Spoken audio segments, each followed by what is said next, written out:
And thank you very much, everyone, for attending this special meeting of the West Ada School Board. Truly appreciate it. Wonderful day, and having to spend it on the phone is definitely a sacrifice.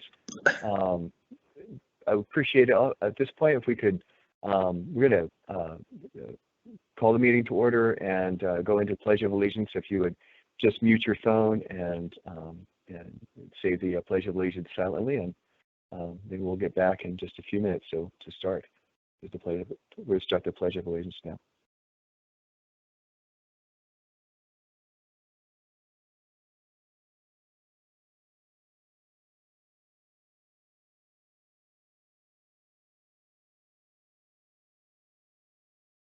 Thank you very much.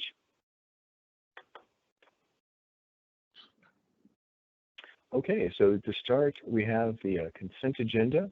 I'm assuming that Clerk Newbold is not on, is that correct? That's correct. Yes, sir. She is not on yet. Okay, very good. Trustees, do you have any changes or amendments to the consent agenda? Hearing none, is there a motion for the consent agenda? Mr. Chairman, this is Trustee Smiley. I move the consent agenda as presented. Thank you very much, Trustee Smiley, for that motion. Is there a second?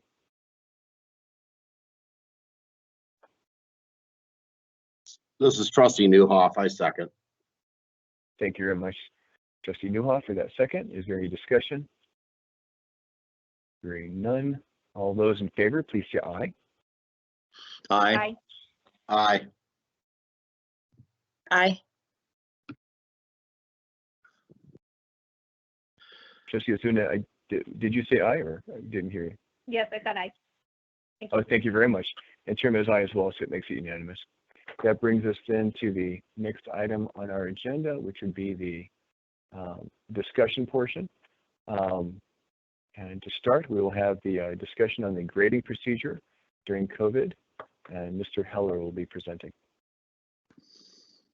Thank you, Trustee Klopfenstein, members of the board, Superintendent Rannells.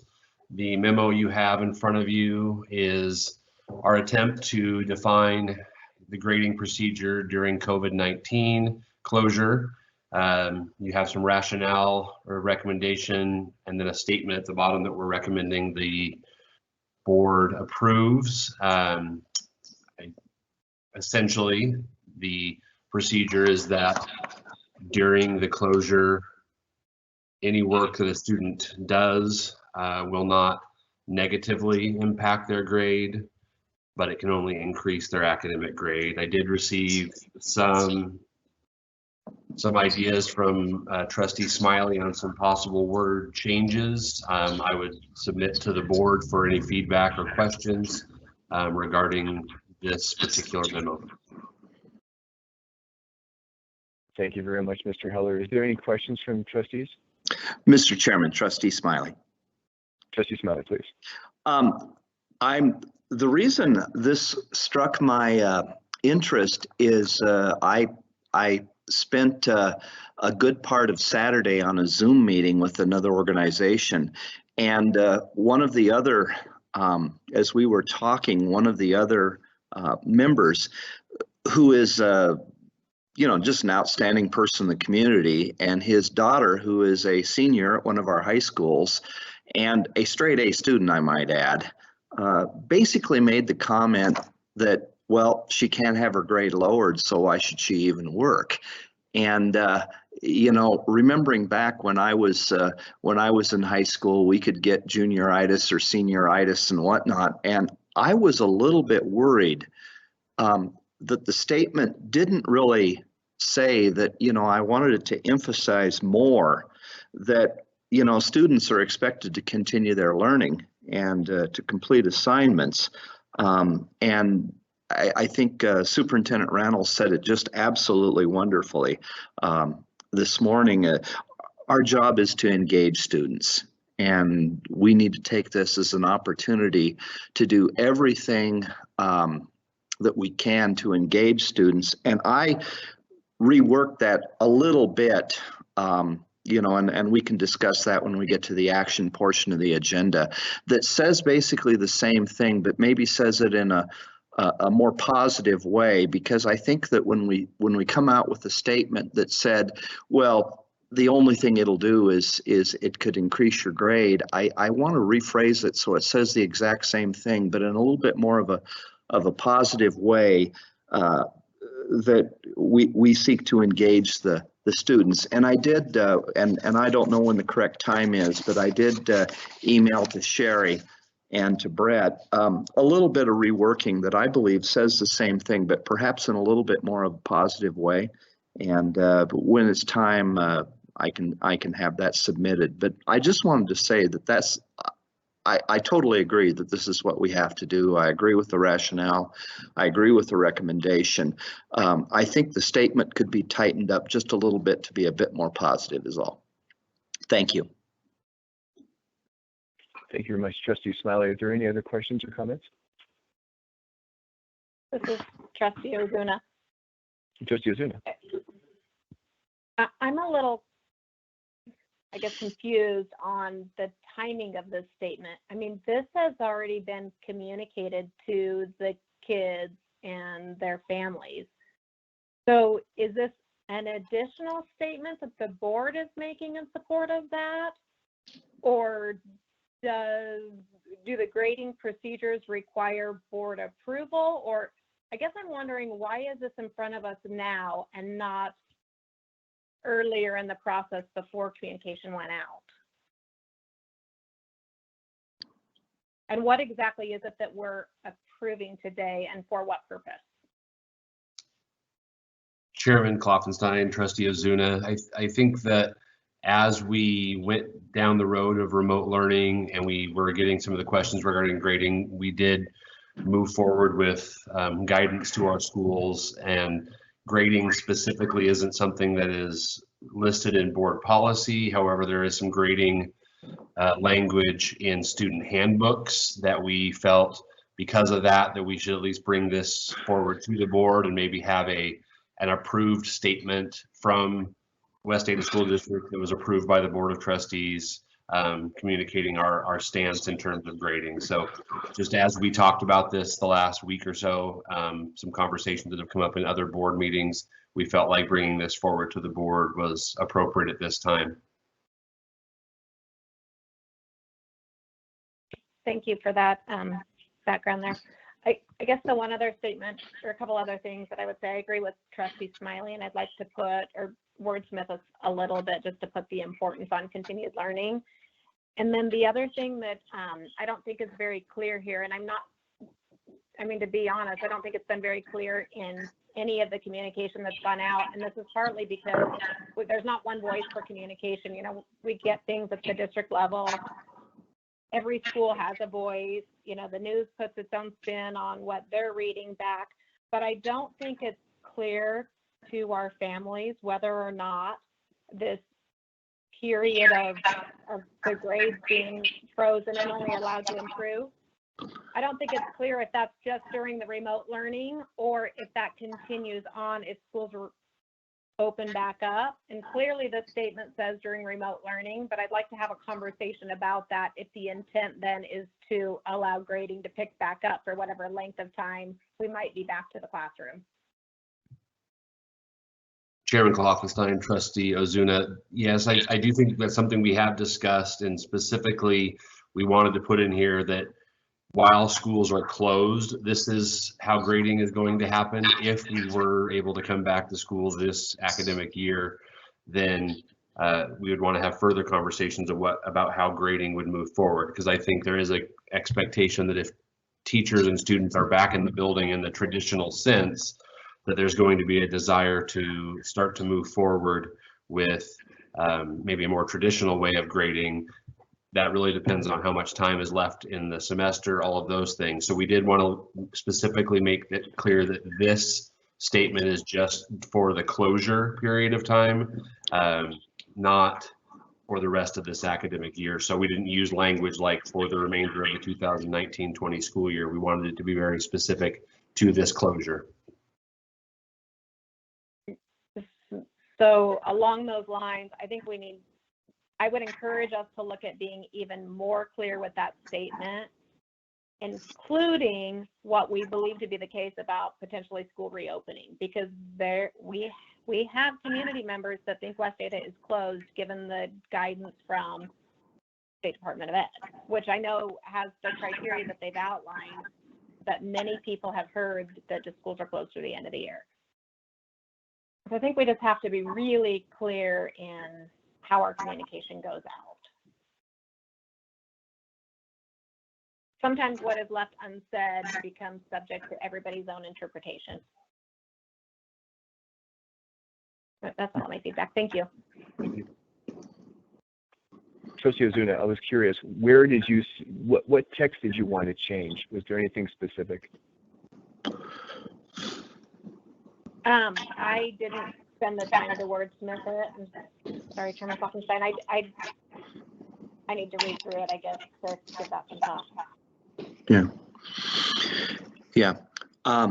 Mr. Chairman, I did send a paragraph to you that was my proposal. I don't have any pride of ownership because I think Trustee Ozuna makes some very, very good points. And the other thing that I think that we have to be aware of is, let's say that the cases shut down and that we are looking at the possibility of being able to reopen schools, even if it's only for a few weeks. I think there will be parents who will be uneasy about sending their kids back to school right away. And we'll have to make allowances for that. I think the attendance policies are definitely going to be a work in progress. And so, I'm not really sure how we'll do that, because I think that, let's say that the cases go down and the governor authorizes Idaho to come back to work, and sometime at the beginning or mid-May, it looks like the danger, the curve is flattened and the danger seems to be more or less past. I know that there will be pushback and there'll be parents that will be uncomfortable about having their kids come back to school. And we'll have to make adjustments for that as well. And I'm not quite sure what shape that will take. But I think that as we look at this statement, I wanted to say it a little bit strongly that we really encourage students to engage in learning, to do the work, to turn in assignments. And we also emphasize that it isn't going to negatively affect their grade, but it will allow them to positively interact with their learning and engage more directly. So that was my goal. Thank you, Trustee Smiley. Trustee Johnson?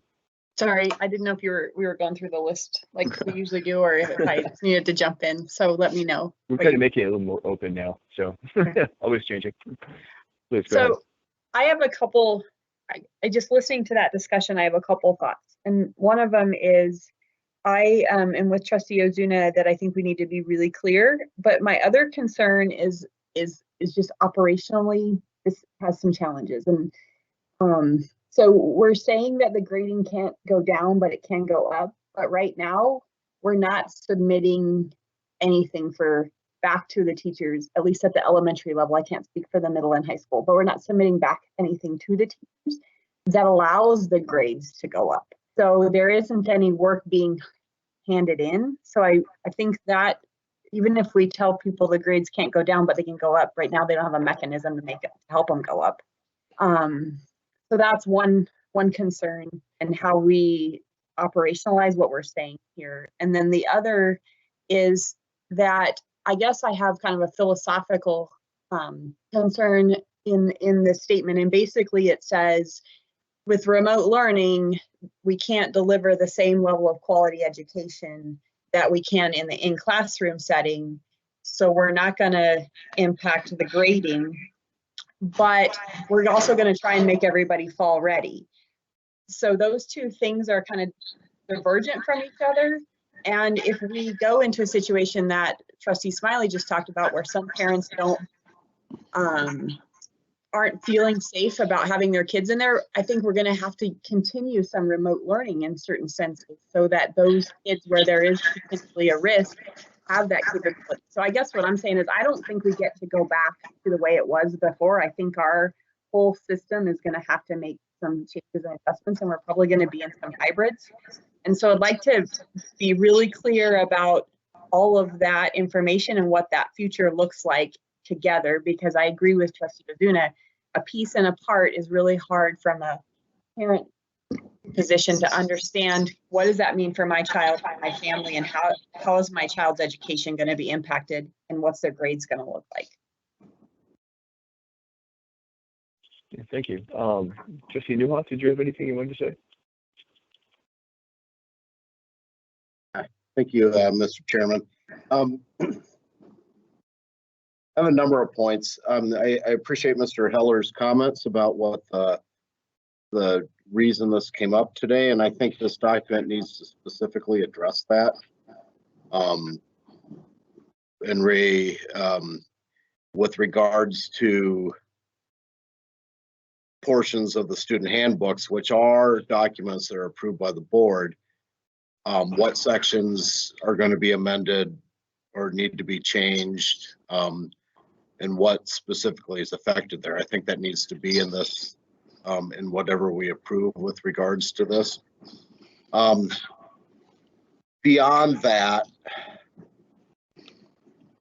yeah, I'd struggle with the statement paragraph here, like a lot of my colleagues. You know, one of the situations I think kids fell into in that sort of never land from, you know, the day after schools closed through at least, you know, the 13th or whenever we started the remote learning, is I think you have a lot of kids in there sitting that maybe had outstanding homework, or test to retake, absence issues that they didn't get a chance to resolve through Saturday school, all those sort of things. And I think we need to make an explicit statement about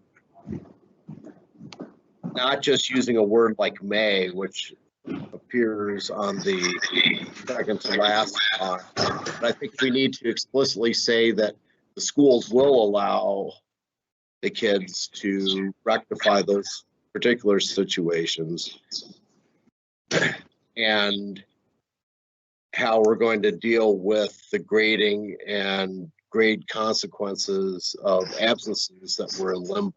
I mean, I think there's a lot more that we need to sit and address, that lives, I mean, some small part of it lives in policy, but a lot of it, as Mr. Heller noted, lives in the student handbooks, and hopefully we can find a way to tighten this up a bit. I'm not sure what procedure, I mean, I know Trustee Smiley sent some sort of a draft of it, but I think given Trustee Ozuna and Trustee Johnson's comments, we might need to sit and massage this a bit more. That's all I have. Thank you very much. Yeah, after hearing everyone, I would suggest that we maybe table this for the next meeting, if that would make sense. Yeah.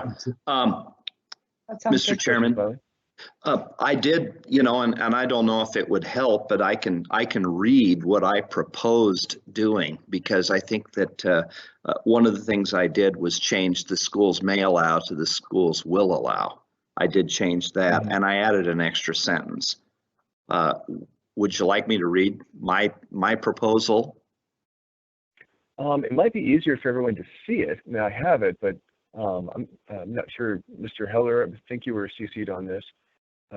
Is there any way to put it up on the screen?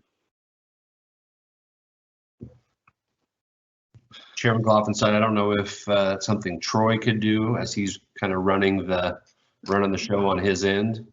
If someone were to send it to me, I'd be happy to do so. Yeah.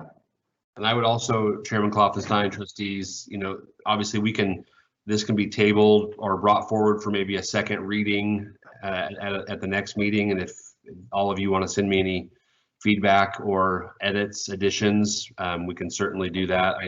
To some of the comments, there may be some desire to even break this out a little more specifically by level, because there is some differences between elementary, middle, and high school. So Any feedback you want to send me for maybe a second reading next week's meeting, I'm happy to make those adjustments.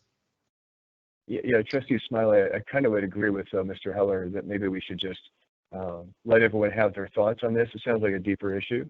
Yes. And, it may just come back next week. I think that would be very fair. Yes, Mr. Chairman, I would be very amenable to that because Trustee Johnson made a very good point. I think Trustee Ozuna also mentioned this, is that there is a huge difference between elementary children and, you know, juniors and seniors in high school. And, you know, my real concern was toward the, you know, those that are on track to graduate. We don't want to just stop the clock at March 13th. We want to encourage them to continue to engage, you know, knowing full well that every home situation is going to be a little bit different. Some children will have access to the internet and will have, you know, have sufficient. I know we did a really good job of getting our seniors laptops and things like that. And I would hate to see them go to waste and that, you know, here they have a laptop and it's basically collecting dust or they're surfing the web on other things. You know, I want those to be those students to engage in learning. And I want us to do everything we can to encourage kids to engage in learning because I've worked with kids for a long, long time. And I know there are some kids that say, well, you don't have to do this. And they go, great, I won't.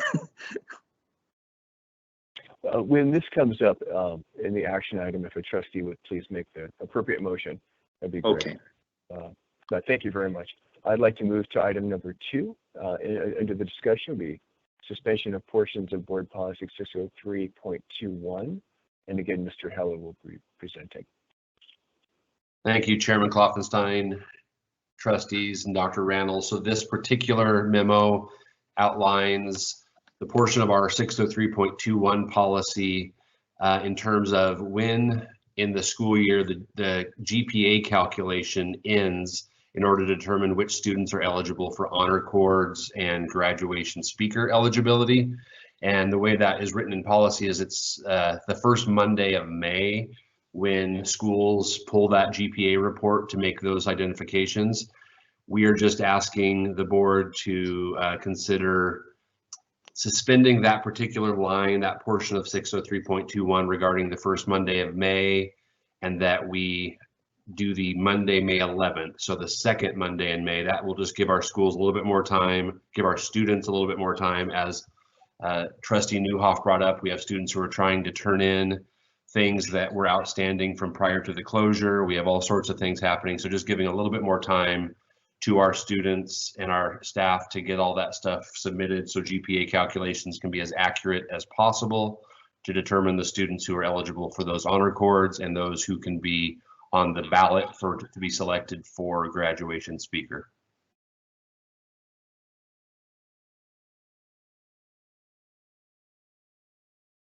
So thank you very much, Mr. Heller. Trustees, do you have any questions or comments?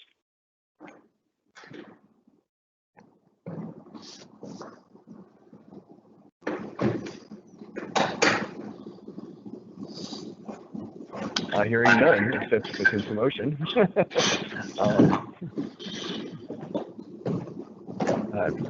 I'm assuming everyone's okay with this, so if you could please mute your phone or your sound. But I'm assuming everyone, Mr. Heller, is fine with this. But thank you very much. I think this is very appropriate. Thank you. Thank you.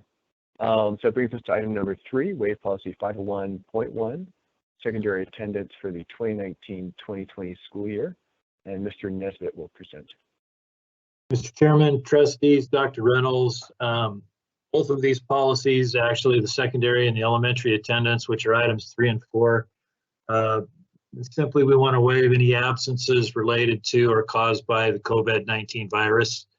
And that would include if we did return to school at some point this year. We realized that our attendance rate certainly wouldn't be 96%. So there are just families that would still be fearful. And anyway, we would just want to put that out there. Thank you very much. Is there any questions or comments on these? I'm assuming we'll probably be talking about 501.3 as well. Correct. Excellent, thank you. This And trustees, do you have any Trustee questions? Ozuna with a question. Trustee Ozuna, please. I'm curious, when looking through this, it looks like it's very specific to absences related to COVID-19. As Trustee Newhoff said, there were students that may have had absences prior to the close that they would have done Saturday school for, and there's processes to make up tardies and that type of thing. With school not being in place and students not able to make that up, should we consider waiving absences and tardies across the board for the second semester, or is there something in place to make up tardies and absences prior to the COVID closure? Mr. Chairman, Trustee Ozuna, each one of the schools are still working with their students regarding tardies and absences that have were required prior to that. Yeah, if that's what the board wants to do, we could certainly waive all absences. Can I just ask what might be the downside in waiving all absences? Because finding a way for these students to make that up in today's environment might be just a paperwork challenge. I mean, they can't sit Saturday school.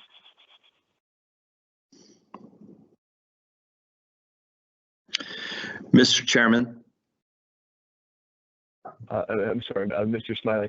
Mr. Nesbitt, did you have a response to that, or did you want, or was there, I just want to make sure you have room to respond if needed. Oh, Mr. Chairman, I thought it was more of a statement. I wasn't sure there was a question. No, but yeah, the question is really what would be the downside in just waiving absences across the board for second semester? Is there a downside?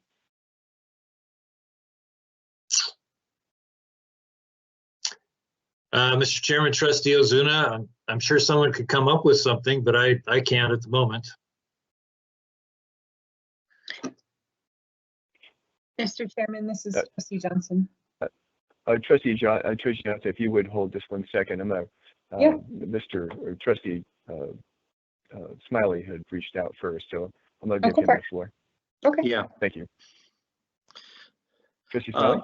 Mr. Chairman, once upon a time, and I'm sure Don remembers these days, there was a lot more discretion that was given to principals and others to deal with those on a case-by-case basis. I know way back in the dark ages, there were things like students that were involved in car accidents and hospitalized and things like that. So those things come up every year, and normally they can get hired. I'm assuming that those cases are still there, and I'm fine with the wording as the way it is. If we empower our administrators the opportunity, if there is a special waiver that needs to be done, that a student was in a car accident, hospitalized, etc., that they could make exceptions. I'm not sure how that works though these days.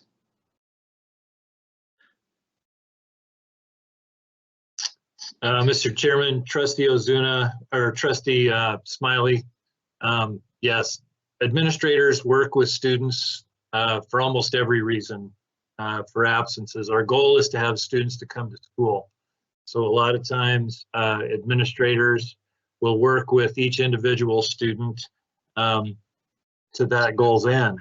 And obviously, if something happens that is an extraordinary absence, there are several things listed in this policy that allow administrators quite a bit of leeway actually with attendance. And our ultimate goal is to make sure that students are in school and that they're not penalized for times that they're out of school for reasons that are beyond their control. So yeah, our administrators do a great job. Our teachers do a great job with working with students and their attendance. But there is a point that Trustee Ozuna has made that are they able to still make up their attendance from before we closed for the virus. And that's tough to answer because each one of those is an individual situation. So, that's why I'm not sure. Is there a negative effect to waiving all absences for second semester? I'm not sure that there is, and I'm not sure that there isn't, but I would love the opportunity to be able to chat with some administrators before we did make a statement like this. Yeah. Mr. Chairman, Please. Trustee Smiley. given what Mr. Nesbitt said, I trust the judgment of our administrators most of the time, or matter of fact, pretty much all the time. And I would, as if that power is given to the our various principals or assistant principals to do that, I really don't have a huge problem with this as long as that is stated in policy, as Mr. Nesbitt said. But here again, if we need to tweak this a little bit, I'm fine with that too. But I'm satisfied with the answer and moving forward the way it's written. Excellent. Thank you very much. Is there any other trustees with comments or concerns about this or questions? Mr. Chairman. Trustee Oh, Newhoff. actually didn't let Trustee Johnson go. She chimed in. I beg your pardon. Trustee Johnson, I apologize. Please, Trustee Johnson. Oh, that's okay. Thank you. I have a question, Dawn, and maybe it's just something you'll find out if you go back and talk to some administrators. And I was kind of going down the opposite path of Trustee Ozuna. I imagine there are some students that have had absences prior to March 13th that have impacted their education, their ability to finish out this semester. And I guess what I was concerned about is if we waive all student absences for this semester, do we then put those students in a position of passing this semester without actually having done any of the work or meeting the attendance requirements? And the reason I'm asking that is because I think the ultimate goal is that we get to the level of education that's needed, right? And so I guess I would just have that concern. There's a balance in there somewhere, and I don't know what it is, but it would be helpful to know, or if there's a flexibility to allow, I think where Trustee Smiling was going was with that discretion, because I also don't want to set up the potential for a student who hasn't committed and done the work prior to March 13th to be able to finish out and pass the semester, just because we waived the policy. Mr. Chairman, Trustee Johnson, that's one of the reasons I would like to talk to our administrators. Each one of the assistant principals and principals has a list of students that are what we would call their no credit list, and they would be able to tell me exactly how many students were in that case, and how many are not, that they're still working with, and also possibly some ideas they might have on how they are still working with students regarding attendance, because they can be very creative. Mm-hmm. Yeah, that'd be great. I mean, I'm not as concerned about attendance as I am about educational quality. Sometimes attendance, I mean, if there's a way for them to make it up, great. I think that's awesome. Just, yes, that would be helpful. Thank you very much. And I will be quiet and let Trustee Newhoff go. Thank you. Trustee Newhoff. Thank you, Mr. Chairman and Trustee Johnson. My concerns here are kind of knowing logistically how attendance is handled in high schools, personal experience. I think we're really going to have to bulldog this one, because what happens is that Power School, things just go in as an absence, and then the idea is they're going to rectify everything at the end of the year. That's the way a lot of administrators handle it. Or when there's an issue about activity attendance or something like that. So they go in and they say, well, okay, we had these parent calls here, and then they'll rectify the doctor's notes or whatever it was after the facts. And sometimes they have to go back and check on things, or I think we're going to have a huge paperwork nightmare that's brought about because really we're not using PowerSchool right, in my opinion. I think everything needs to be rectified in a timely fashion, and it never is in the 2 schools where I've had the experience. So I think,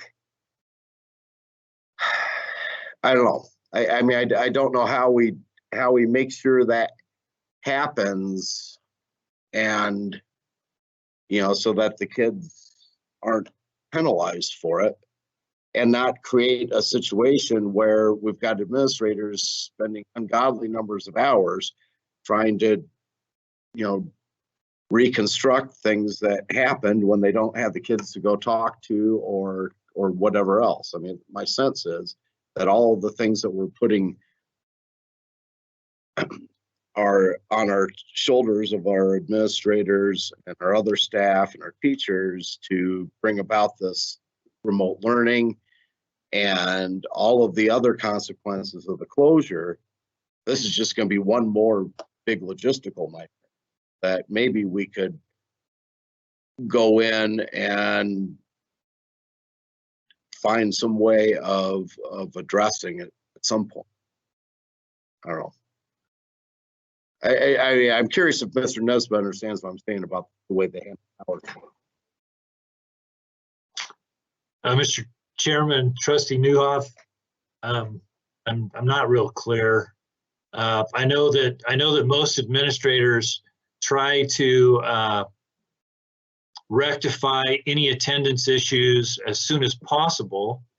Sometimes that's difficult given the fact that we can't get doctor's notes, or the doctor's notes are not timely, or, you know, there's all sorts of things that happen, and there's possible differences in practices between administrators.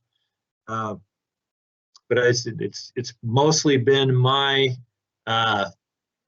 experience that administrators try to deal with attendance as soon as possible. Whether it's, you know, including tardies, making up Saturday schools, or trying to get kids to a Saturday school, or things like that.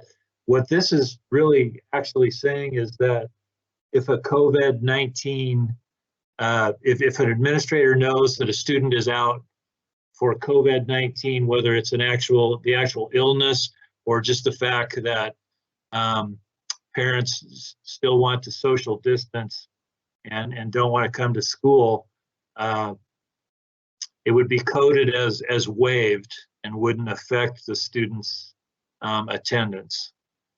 So if I'm not getting to what you're actually saying, then maybe you could clarify. Yeah, so, and I understand what the thing that's up on the board says, and I agree with it. This discussion kind of went down the line about how to deal with attendance issues in general, since sort of opened this up.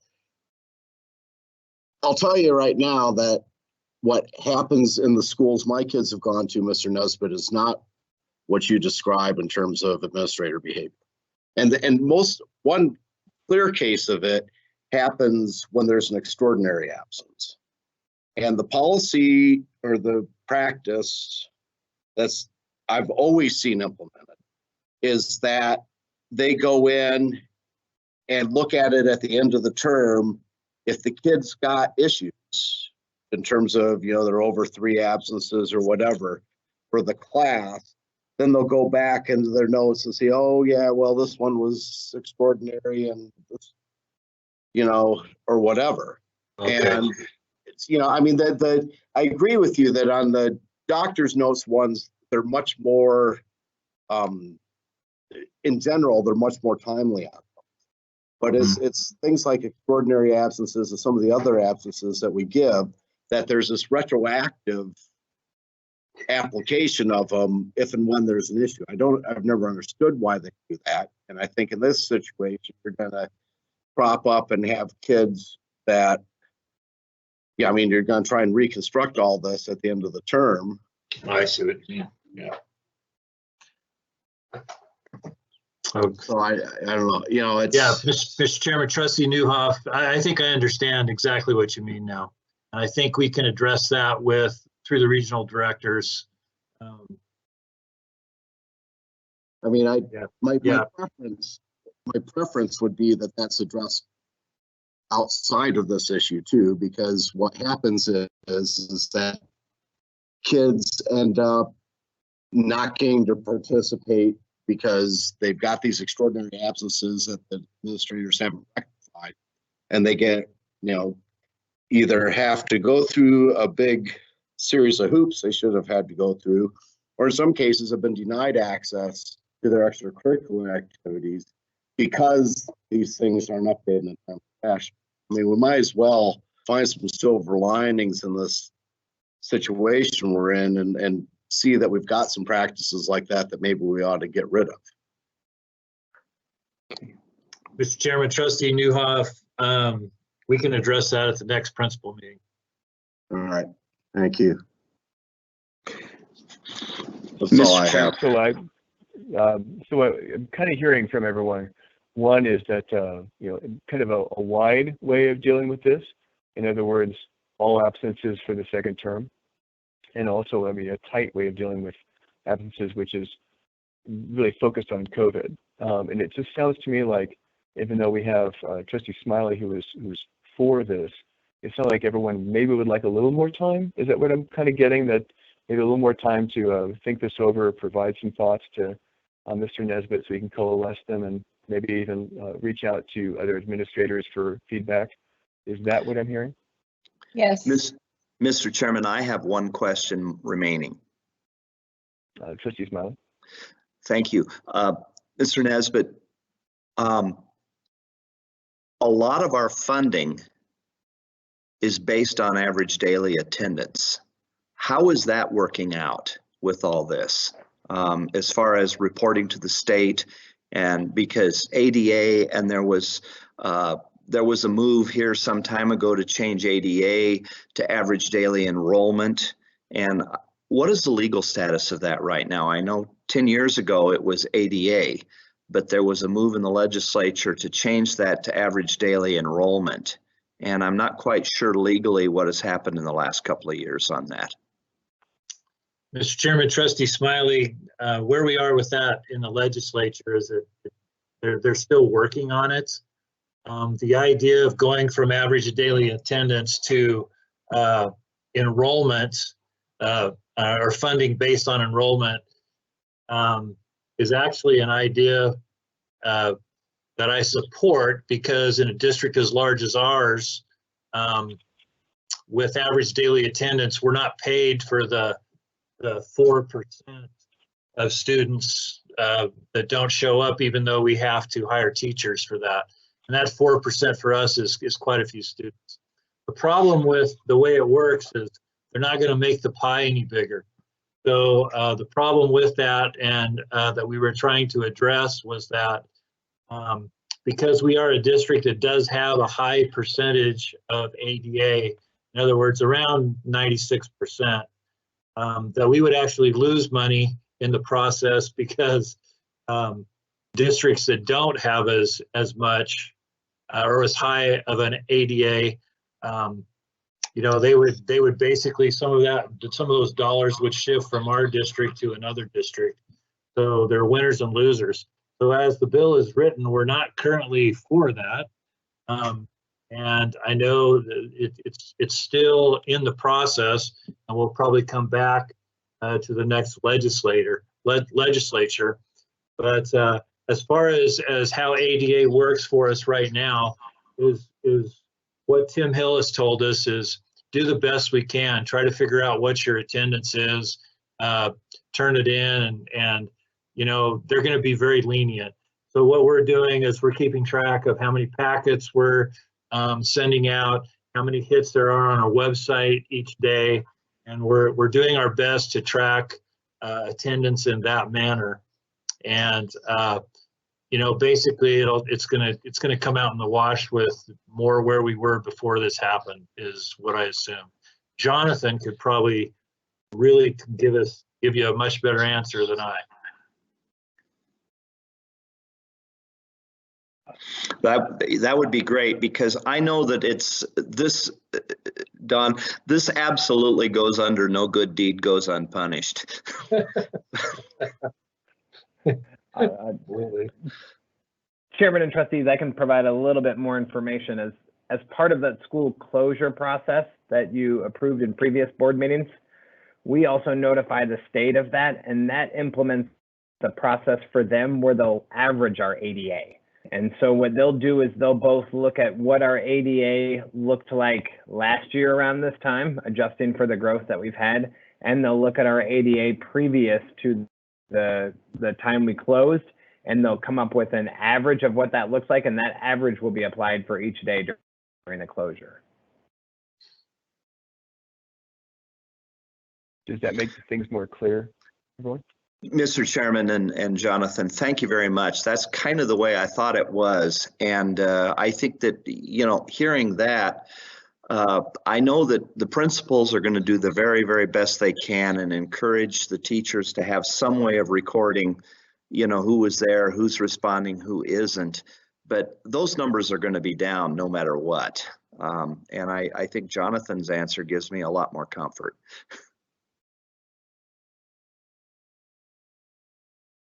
Excellent. Did anyone else have any follow-up? Excellent.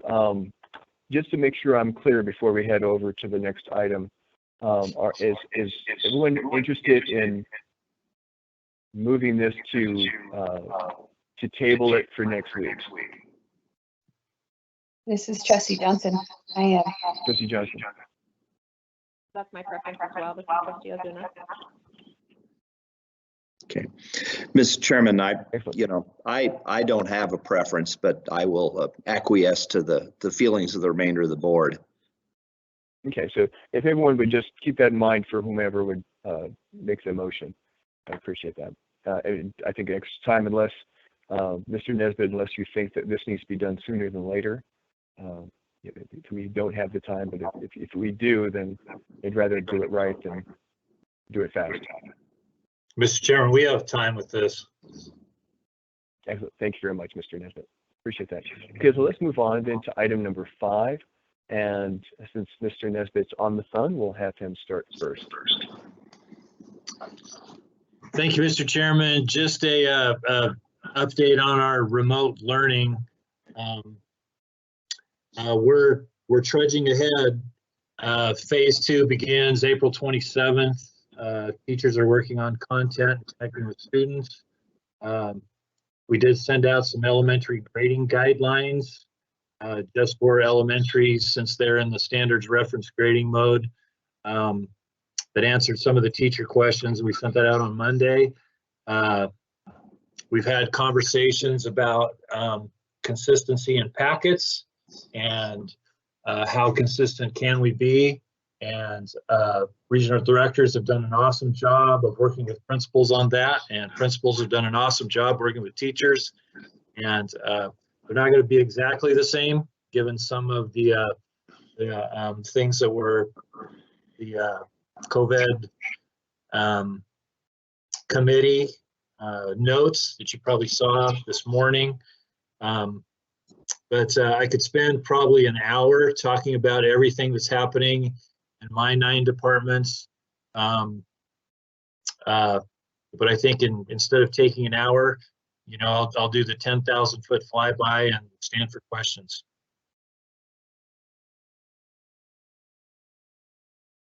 Thank you. Please. Mr. Chairman, was that the 10,000-foot flyby, or is it, or is there more coming? I wasn't quite sure. Mr. Chairman, Trustee Johnson, that was the 10,000-foot flyby. Where there are a couple things that are happening. You know, we're trying to get computers out to middle school, and you know, the new learning portion of the phase that we're in, give or take where a school was, is going to happen, and so seems like there are a million things every day that we deal with, and we're just moving forward.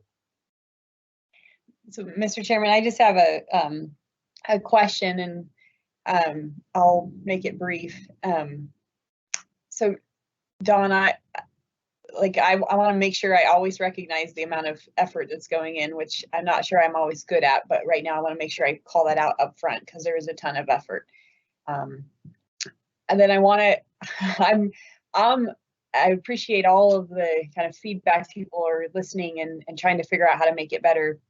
I wanted to understand in phase 2, and I'm specific to elementary, not because I think the high school has gotten some pretty good line out, and I think the middle school is going to get there. Where I'm concerned on elementary, and I'm going to ask the questions, is around right now, the way the packets are working, there's a significant amount of time investment for a parent, and there's not a lot of instruction time that goes along with it. Well, there's really none right now. And so I'm just going to tell you from my home perspective, we're using another online resource to do and continue the education because the packet isn't really adding a lot of value for us. And I can get the same level of information through some instruction through an online spot. I don't really like doing that, but it's what works well for a family of two full-time working parents. So I'm trying to figure out what the phase 2 looks like from an elementary perspective, because the packets are, they're more, and I've gotten this feedback from a lot of parents too, they're more busy work and they're not something that parents are prepped or primed or have the ability to instruct on. So I'm trying to figure out what that remote learning looks like for phase 2 for elementary. Mr. Chairman, Trustee Johnson, I might let Marcus Meyer or Mandy White step in at this point. Most of my work is being done with secondary.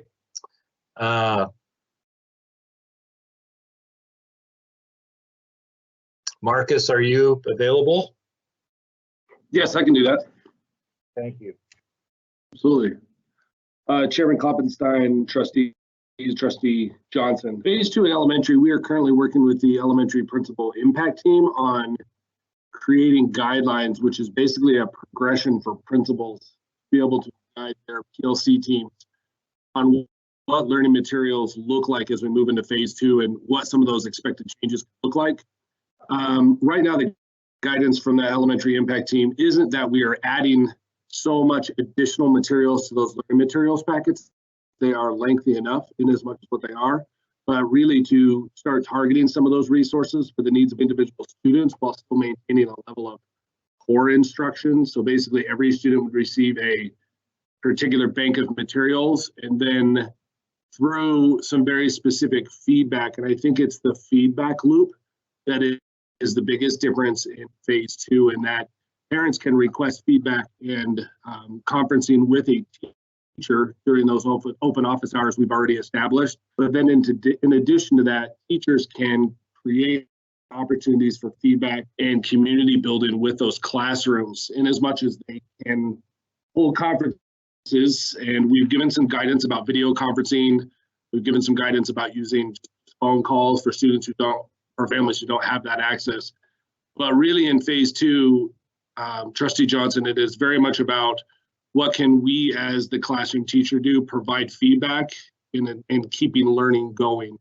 And so that really is the focus in phase 2 as we move forward. It's not an addition of more learning materials or really, adding to it. It really is a matter of differentiating for individual students and differentiating as a result of individual conferencing with students and with families.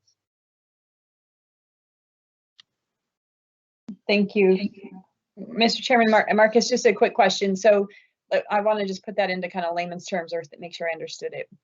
So say, for instance, I'll give you an example. I think we have a couple friends who have kids at Eagle Hills Elementary, and one of their 4th grade classes is entirely using Khan Academy online. Their whole class has the capability to do that from a technology and access standpoint. Are you saying that there's enough flexibility in phase 2 that teachers can do that individually based on whatever the student's need is, as long as they get to a certain educational requirement? Is that kind of what I'm hearing? Trustee Johnson, what we're saying is that students still have to receive a common core instruction. So every student has to receive those learning materials. then based on feedback, and it sounds like, to maybe put an example to the Eagle Hills, say that teacher then through individual video conference and giving feedback to a student, ask that student and the parent, tell me how Khan Academy went last week in working toward this standard. And let's say through that conversation, that parent has a question for the teacher about a student being able to complete an algorithm in math or being able to understand a concept in reading comprehension. That teacher then can differentiate some of that feedback and some of those materials for that individual student, because all of the students received a level of support at a core level, and that individual student can get some individual feedback. Does that help answer that question? It does. That's great. That's exactly what I was looking to understand. And then my last question is, will those core packets now be required to be handed in, or is it just going to be a push out of instruction and then a question and answer? Chairman, Trustee Johnson, at an elementary level, we are not requiring those to be turned back in for a number of reasons. Much of that having to do with us wanting to keep staff safe. But again, in phase 2, that focus on feedback really has to do more with having conversations with students, having conversations with parents about the impact those learning materials packets have had on their learning and keeping students engaged with us as a community, and really using the packets as a tool to start those conversations within phase 2. And then really having some great conversations with students and parents about what that next step might be for that one particular student, and really reaching out, providing some of those optional resources. Something like Khan Academy, we can say, it looks like you struggled with this particular standard in Khan Academy. Here is another resource available, through a variety of online resources that we have, or through additional learning materials, hard copy learning materials, or something that could be emailed to them, and just really trying to differentiate some of those. Okay, great. Thank you. I wanted to say I really appreciate the ability to make it personalized. I think that moves us in the right direction there's obviously a core standard we have to adhere to, but that moves us in the right direction from a standpoint of how do we incorporate technology from a long-term perspective into our classroom, whether it's in person or not. So I appreciate that a lot. I think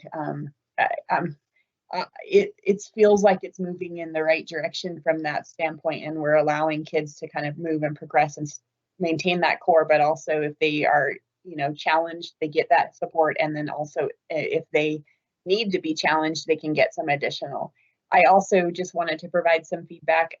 Both of my children's teachers at elementary have set up Microsoft Teams, and we used it. And one of the teachers used that meeting today with my son. He did it all himself as a 4th grader. And we used the technology, and it went off flawlessly. So I just wanted to say thank you to Devin and his staff for getting everybody set up. And I would encourage us as much as possible when we can to use that technology. Our elementary kids can figure it out pretty well. Chairman Klopfenstein, this is Mandy. If I could add just a few more things to what Marcus said about the elementary learning. Oh, please, Dr. White. So some things you're going to notice. Each teacher is going to try to connect with their student once per week, and they're going to have a conversation, whether that be through email, phone call, Teams. It will look a little bit like, what you as a learner, what are you learning this week? What are you most proud of? What do you want to share with me? What questions or places are you getting stuck that I can help support you? And what are we going to learn next? So in addition to the feedback, it's the conversation with the student and the parent that I think will really change as we move into phase 2 instruction. Thank you, Dr. White. Mr. Chairman, I apologize. I have to leave the meeting for work commitment. So I just wanted to make that note here for Sherry for the future, for the record. Thank you very much. And thank you so much for your time, Trustee Johnson. Thank you all. Have a good day. Thank you. Are there any other questions for staff? Mr. Chairman. Go ahead, Trustee Zuna. Trustee Zuna. Thanks, Trustee Newhoff. I'm curious, do we have any idea how many or what percentage of our kids engaged last week?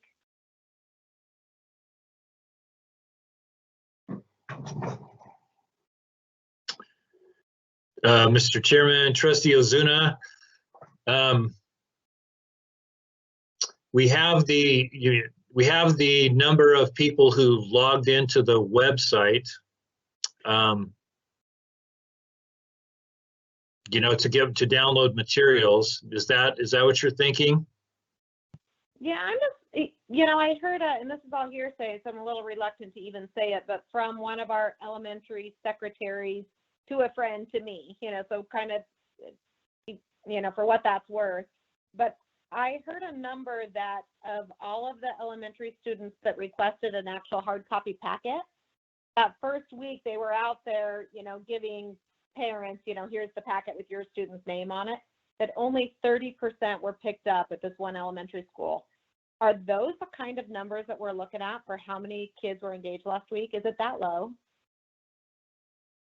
Mr. Chairman, Trustee Ozuna, I don't think so. You know, we have the numbers of packets that we're giving out each week. And for instance, I was in the middle school meeting this morning, and a couple of the middle school principals mentioned that it was about the same last week as it was this week as far as number of packets that went out.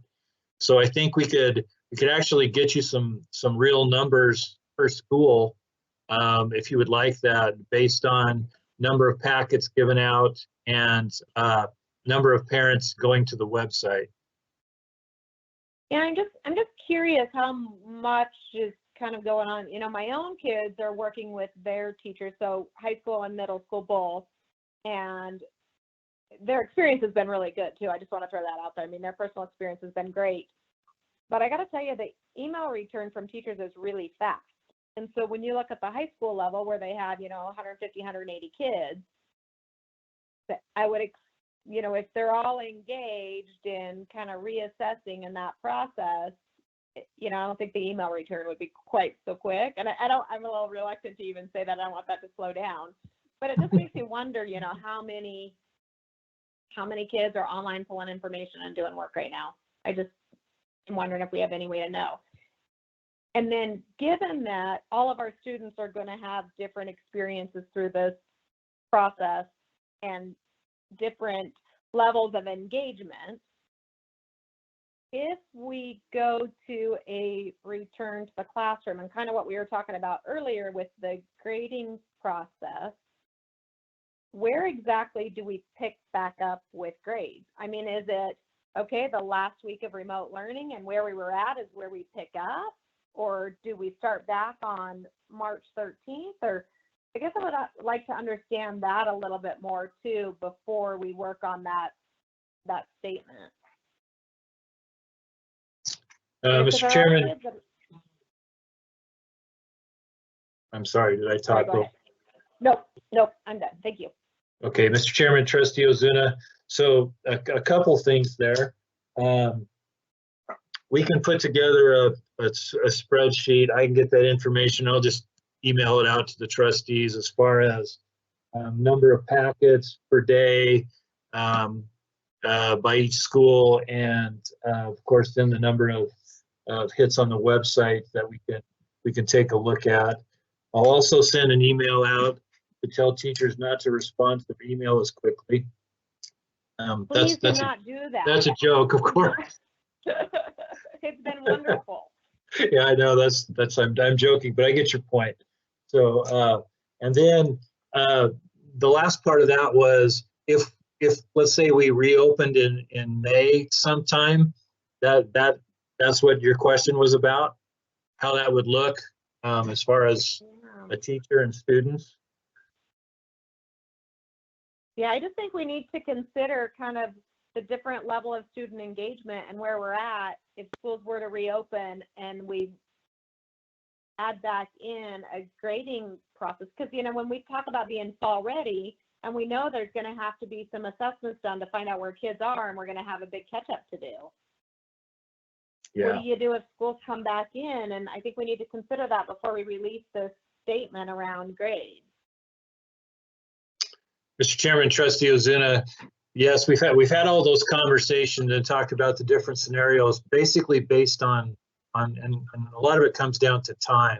It's like if we would come back May 20th. Well, we're basically just finishing off the year there. Seniors are gone, right now, the way the calendar stands, the 21st of May. So a lot of that would depend on timing. But I think there are two major things to consider. And that would be that, one of the things I kind of use as an anecdote, not very good research, but just anecdotally that I take a look at that survey that Channel 7 does. I don't know if they do it actually every night, but we're still like 83% of the people think that, we need to keep the social distancing things we have in place, at least for now. So I think one of the things we need to consider is that even if we did come back to school, a lot of our students are not going to come back to school. And then, of course, any good teacher, the first thing they do is when students come back, is they try to assess where the students are based against where they should be. And we're going to have some students that have done a lot over this time and some students that have not done as much. So there's going to be that spectrum. And so what teachers would do is they would take a look at where their individual students are and what they need to do, and they would go from there. And then, then the students that don't return to school, we would have a better opportunity based on our remote learning and what we've done up to this point, help those students as much as we can. But that's kind of what it would look like. The closer we get to the end of school, I think the less leeway we're going to have in that grading statement. If we were able to come back May 1st and we had, pretty much 5.5 weeks of school, I think teachers would be wanting to get back to a more of a type of a regular grading system with their students in front of them. But even if we did come back in May 1st, we would also have to figure into there, well, what is our attendance rate? How many of the students are actually going to come back to school? And that, I think we can make some estimates on that, but I think the level of confidence with those estimates is not so good, and we would have to see. But yeah, I do think that where we're not having face-to-face instruction, and we can't guarantee that with all students, that we can't negatively let it impact a student's grade. I think there's just too much value in having face-to-face instruction with the teacher. Right. It just makes me wonder if we couldn't just release a statement that grades aren't impacted through the rest of the year, because this remote learning, everybody's going to be at a different point if we return to the classroom. That somebody in that will be negatively impacted if grading just starts. But anyway, I was just curious as we were on that topic. But I have one last question, if I can ask it. And it's not really remote learning, but I think it can fall here because it's impacted by this. But when we're looking at being fall ready and the changes that the teachers are going to need to do to prepare for beginning of the year assessments and those kind of things, do we need to adjust our calendar for 2021? Is that something that's been discussed? Mr. Chairman, Trustee Ozuna, there are a lot of factors with the 2021 calendar other than what's happened with COVID-19 that we may need to adjust the calendar. And of course, one of the big ones would be the funding holdback that we've been told will happen for next year. So I think there will definitely be some calendar adjustments. We've talked about can we add any instructional days back into the calendar to help with that. But yeah, I think until we know where the budget is and what we're looking at for next year, I think, yeah, obviously the calendar is going to be affected by both of those things, both the COVID and the funding. Okay. Thanks, Mr. Nesbitt. Thank you very much, Trustee Ozuna. Trustee Newhoff? Yeah, thank you, Mr. Chairman. Don, or, I mean, and perhaps Marcus and Mandy as well. I'm wondering if you could comment on what the nature of our communication with our teachers is, both in one, on one side, at what point in the process of getting information out once a decision's been made about something, does staff get to see it before, for instance, before it goes out in the parents? Because it seems like we've been doing actually a really nice job of being very timely in getting information out to parents now with the daily emails and such. But what,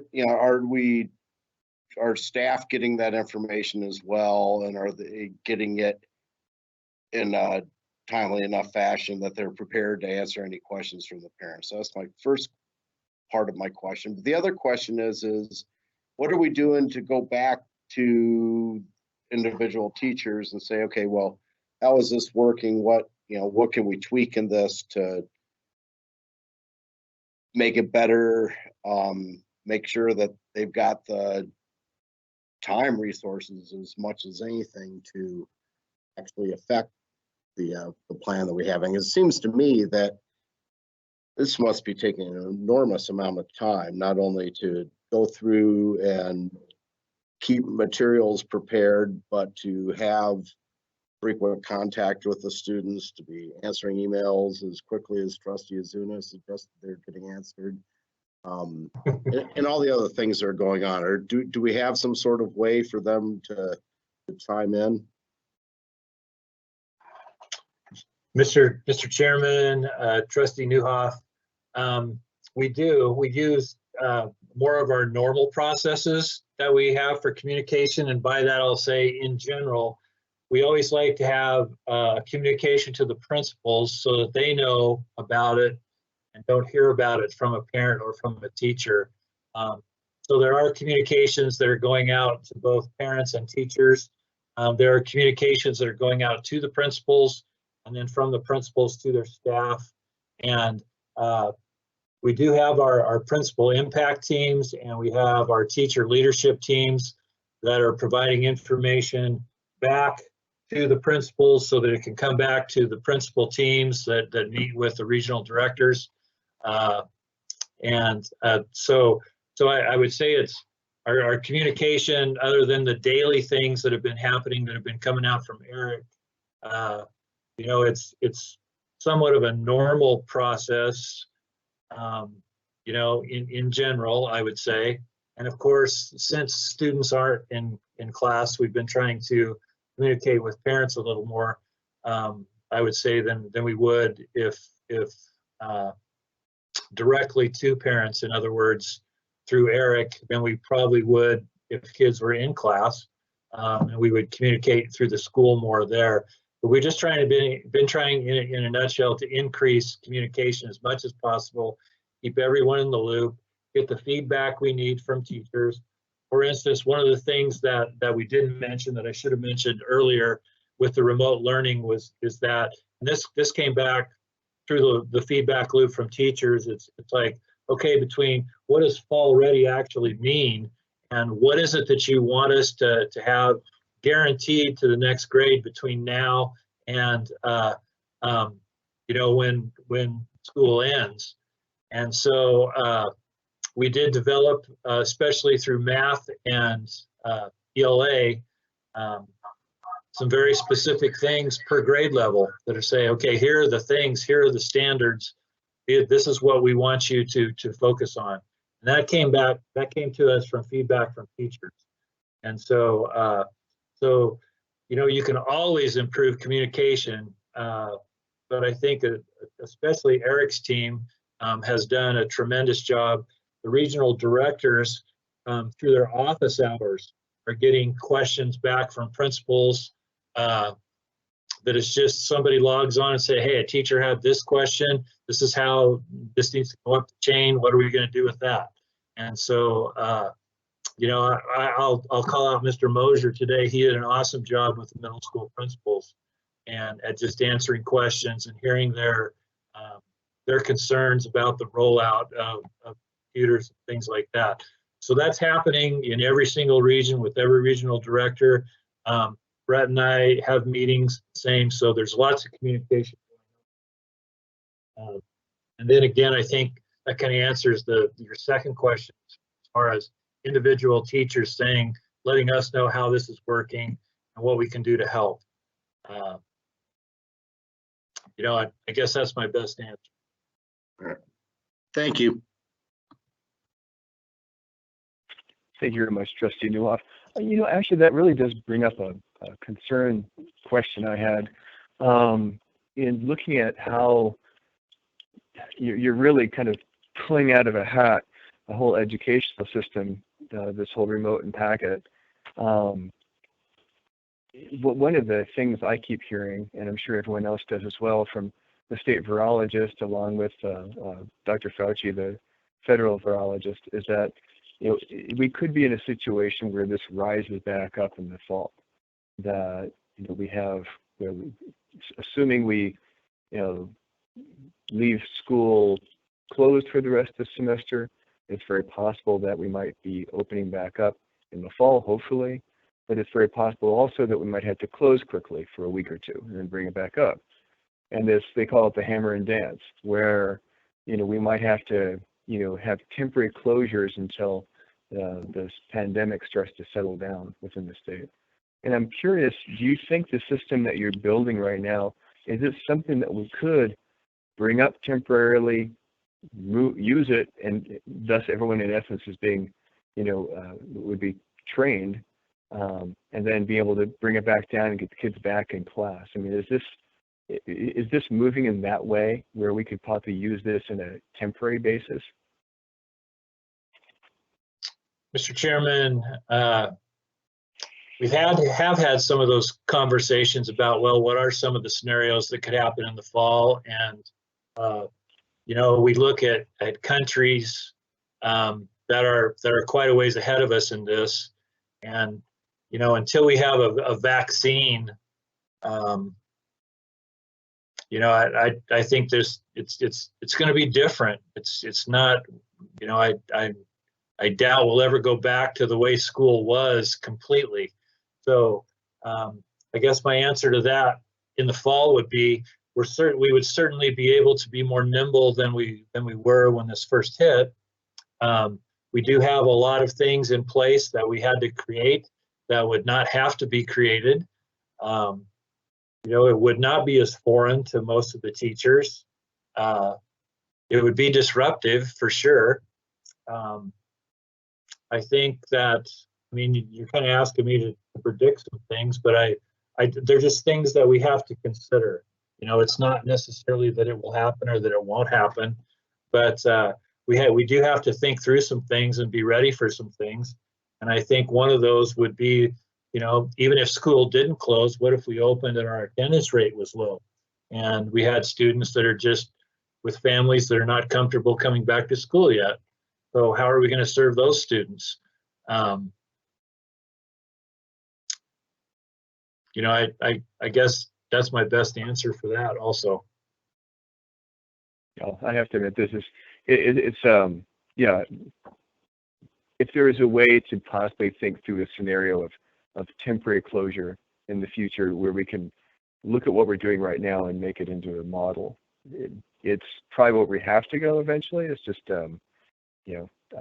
I realize it's a difficult ask at this point because right now you're just trying to breathe. You're trying to stay above water. So very difficult. But anyway, thank you. Appreciate that answer. Mr. Chairman. Dr. Reynolds. Thank you. I just wanted to extend my heartfelt appreciation and gratitude to our team and all the work that they've been doing to have this be a successful journey, and knowing that one of our strengths is that we're never satisfied with what we have, and we're always trying to make it better. But we've learned some pretty good lessons along the way too, and I think we'll continue to learn lessons. One is the lesson we learned a long time ago, and Dawn makes fun of me sometimes when I say this, but I will always.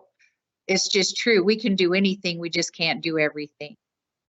So there is a reality to what remote learning can and should look like. And so the next lesson we learned is that we shouldn't be so consumed with what we can't do that we forget what we can do. And that has helped us go to our third lesson, which is a beliefectomy. And the beliefectomy has caused us to really think about remote learning separate from brick and mortar. So when we have those discussions, for example, around grading or collecting assignments and things like that, that's the brick and mortar school. And what we're trying to do is think about teaching and learning in a way that is more engaging for students. And of course, it relies on that partnership with parents or guardians more than ever before. So if we think about trying to eliminate putting the brick and mortar model into the round hole of remote learning, some of the things just they're not going to fit, nor should they. So we really are trying to think about our kids and the situations they're in and how best to meet their needs based on where they are. And if we think about learning, here's the other lesson we just continually learn is we have the most amazing teachers, the most amazing administrators. And if we base our decisions on the very best of us, not the worst of us, if we base our decisions on the best of us, we're going to continue to refine this system of learning that is different than the old brick and mortar. And this idea of engaging kids in ways that actually reflects the research we've been working on from Hattie and visible learning. So now we're having students being more engaged in their learning, more responsible for their own learning. And the kids, the lessons we've already heard from many of our students is it doesn't matter what grade. It shouldn't matter the grade. What matters is, do I understand? Can I summarize? Can I tell you what I have learned? Can I tell you what I am not understanding? That's far better than any grading system that will ever be out there. And that goes back to that visible learning research that we've been trying to incorporate into our system. So I know there are barriers for us, and I know there are hard things that we're going to have to continue to figure out. But I guess I just always want our staff and our trustees to know that we'll be deliberate and we'll be very persistent in how we organize and execute our next steps. So I love the conversation we've had today and the questions that have come up, because we have pages of notes now to go back and follow up on. So I just appreciate the candidness and the great dialogue. Thank you very much. And I just want to make sure that for time, probably we should probably move forward, but this is going to be a consistent discussion of just how you guys are doing, what our thoughts are, having a conversation. I think it's a wonderful conversation to have. And again, Dawn, Brett, everyone, all the staff, I just really appreciate what you're doing. It's tremendously difficult, I would imagine. So moving on to item Mr. number Chairman, Mr. Chairman, yes. I just want to say one thing. I really appreciate what Dr. Reynolds said, because, you know, I had a neighbor that confronted me a little bit, and I said, well, you know, it takes a little bit of time to get an aircraft carrier to turn, and a speedboat can turn much more quickly, but an aircraft carrier handles the waves a lot better. And I think that's one of the things. We're a big district, and we have to rely on our principals and our leaders because it's keeping everybody on the same team. And this is a wonderful opportunity. You know, the old slogan that the Chinese characters for crisis is one character that symbolizes danger and another character that symbolizes opportunity. And I think this is a wonderful chance for us to do just that. Anyway, I appreciate everything that our district is doing. Thank you very much for that comment. So then moving on to item number 6, this will be Mr. Myers leading. It'll be the update on procedures regarding district-wide delivery system. Please, Mr. Myers. Thank you. Well, good afternoon, Chairman Kloppenstein, members of the board, and Dr. Reynolds.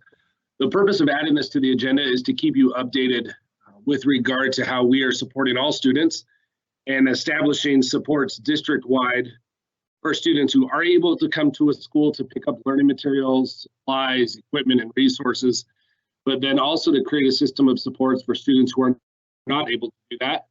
And that may be due to a variety of reasons. We know that these reasons include lack of transportation, English language barriers, and some of our most medically fragile and vulnerable students. So to address that need, a team of district leaders have been meeting over the past few weeks, and we continue to meet daily and have drafted what is a three-tiered model of distributing materials, equipment, and resources. To provide you some context for the delivery system, I'm going to very quickly review those 3 tiers and then turn it over to Mr. Gillen, who will discuss the district-wide delivery system, and then we'd be more than happy to address any questions that you may have. So in regards to materials, equipment, and resources, this could include a variety of things that students might need. That includes not only the hard copy learning materials packets, but devices, things like therapy equipment, special materials, EL materials, food, lunches, school supplies, hygiene, anything you can think of that we would provide during a typical, you know, in a brick and mortar system where we provide those resources to students and families immediately, but then what can we do as a system to provide that during remote learning? So when we think of those 3 tiers, we think that first tier, this is our building level distribution. This is what is taking place now. These are learning material packets that students and families pick up at individual school sites. These are individual school sites distributing school supplies and hygiene and whatever we need to do to get those resources into the hands of students and families so that we continue to learn. And then in the document, it refers to options for providing remote learning. And that really is options for getting remote learning into the hands of students. And that is what's happening now at a tier 1 level at our individual buildings. Then a second tier is currently in its planning stage and in its piloting stage. This is a hub model. And to synthesize a hub model, it really, if you think about a food truck, so a food truck, in this case, it would be a school bus, would show up at a community park in a high needs area that we would identify within the district. And we would define high needs as students who typically need more access to resources and materials during a school year. And those are provided at schools around the district. So really our goal with that is to bring the materials and resources and equipment to those students rather than them needing to come to us because of their inability to get to the school. So our first pilot location that we're continuing to start, our goal date was on Monday of this week. It didn't happen for a couple of reasons, most of all having to do with staffing, but then also when you start serving meals at a park and you combine that with tables that are out, social distancing protocols that are in place, and the number of staff that's involved with that, we just need to few more planning days to be able to make that happen. But our first pilot site that we have been approved for is Comba Park. It's on the corner of Ustick and Cloverdale, kind of just right behind Ustick Elementary, and would serve students from Ustick, Frontier, Summerwind, McMillan, and then middle school students from Lewis and Clark. And you can kind of think of that region right there as that need region. So that bus would show up with folding tables, traffic cones, caution tape, everything we would need to practice social distancing. Lunch meal combos would be served there as well. And then walk up and drive through designated areas where parents could pick up a variety of resources, everything from free books to hygiene supplies to individualized learning materials and the learning materials package themselves. But then it also provides us an opportunity to be able to make those connections, have conversations with families, just wave at kids and tell them we're still here. Currently, we're taking inventory of the additional supplies at those surrounding schools and have done so. We have quite a bit of inventory that we do want to get into the hands of our students and families. Some of those resources are a one-time distribution, devices for EL students, but then also we could provide just ongoing distribution of a lot of the donations and some of the pieces that we've already received throughout the school year, and we don't want that to go to waste. Our goal continues to be opening that up this week, and we are currently problem solving. That team, I think, is actually meeting right now, and we are looking at identifying additional locations in public parks throughout West Ada. Have many of those locations already identified, and we just need to try it out at one site before we roll forward in the others. And just to Jessica Hild, our nutrition supervisor, and also Ian Updike are also members of that team. I listed them at the top there just so that you know it is quite the collaborative effort between a lot of the students support services to create that plan. Then that third tier is what we're talking about with district-wide delivery system and individualizing delivery to students' homes and families' homes to get those materials, equipment, and resources to them. So Jonathan, I'm going to hand it over to you to talk about tier 3. Perfect. Thank you, Chairman and trustees. I'll give you a little update on where we're at with tier 3. So the tier 3 model is for folks who can't do tier 1 or tier 2, right? They can't make it to a building. We're either still working out the hubs or they can't make it to a hub. Well, then we're going to bring it to them. And so essentially what we have built is we have designed a process where we take a look at leveraging our vehicles. So currently we had driver's ed vehicles we've been able to repurpose. We already covered the lease associated with those. And then we've built a system where we can essentially act like, I'll say, the U.S. Postal Service. Principals or folks who are working with students who are aware that there is a student need, submit a form. Ramona Lee has done a fantastic job of building a form that we can then identify what the information is. It's vetted by special services or EL, depending on the needs of the student. And then once that information is reviewed, then it works its way over to me, and I'm helping with coordinating deliveries. And so essentially I will walk through. We have a war room, as we're calling it, right next to my office where people will drop off things. And then we have folks who have volunteered to help with the delivery system. So we have about 9 people right now who are eager. One thing I'll tell you that has just amazed me throughout this process is how many people you just ask, hey, can you help with something? And the answer is almost always yes. And how do I help kids? It's been really amazing for me to see. So we had people within a day or two who said, yeah, I will help you with deliveries. How do I do it? We're actually having the opposite problem. They are so eager, and we're still just trying to vet how this is going to work. And so those people have been approved to drive. We have ran background checks, or driver's license checks on them. We have had them approved for appropriate documentation so that they're available to use campus vehicles. We've gone through the steps. In addition to that, Tracy Garner provided them some training on how it is that we should do that and make sure that we're safe, both for the employee and for the product and for the students and for everybody involved with the process. So we have gone through all of those steps. The folks have been trained. They're able to use the vehicles, and really now we're starting the process. So while we are during this board meeting, I was putting together what the first delivery looks like. So we're going to be delivering some devices to some homeless students. And so now I'll reach out to our drivers and we'll essentially say, hey, are you available X day? Can you come in? Here's the addresses. Here's your route. And then we'll help and make sure to get that information in the students' hands. And so that's the process we're working through right now. We're kind of learning as we go. It's a new thing for us, but it's been so nice and refreshing to see everybody willing to help and willing to get in there and do the best for students.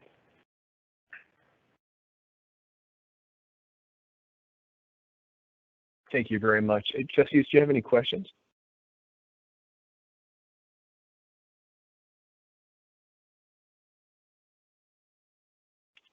No questions? Excellent. Then we will, thank you very much, gentlemen. I appreciate the direction. And it's definitely something that looks like it's going to be a work in progress, but I truly appreciate the work you're doing there.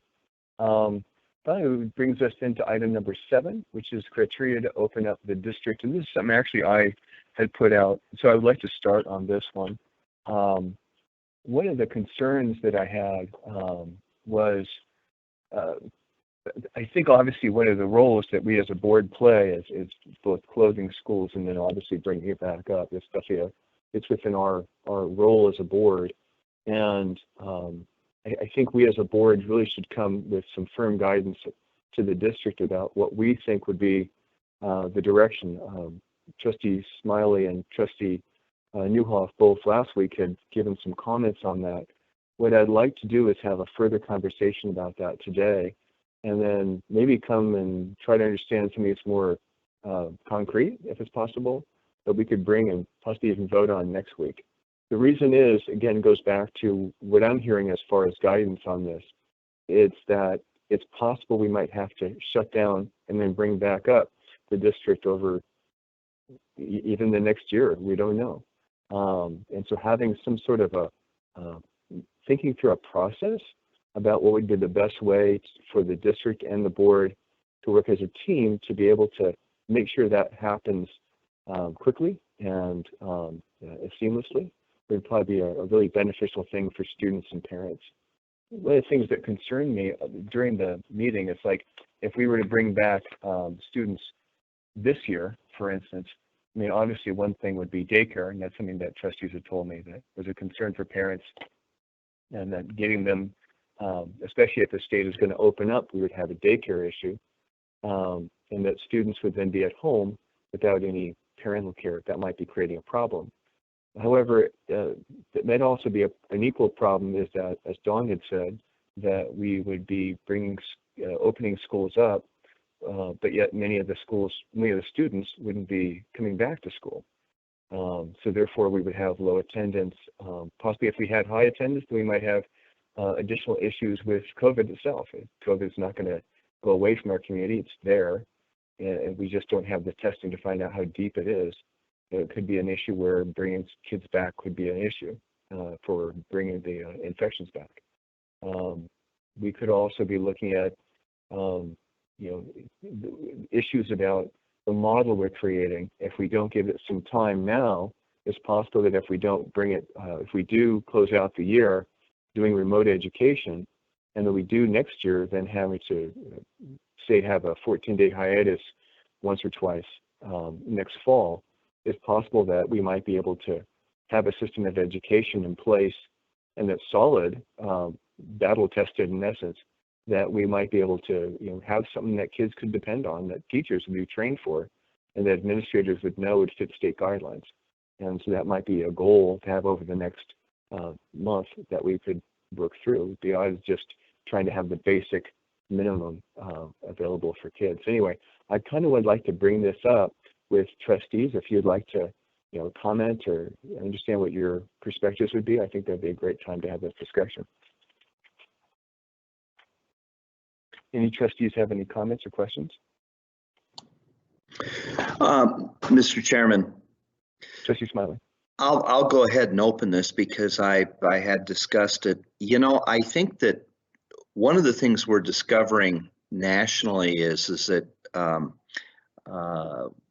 there's a lot of division about among the general population about how best we do this, and I like to think about the first thing we have to do is make sure whatever we do that we have adequate, personal protection equipment, we have adequate resources, and that there is a significant buy-in and confidence in the public that we're ready to do this.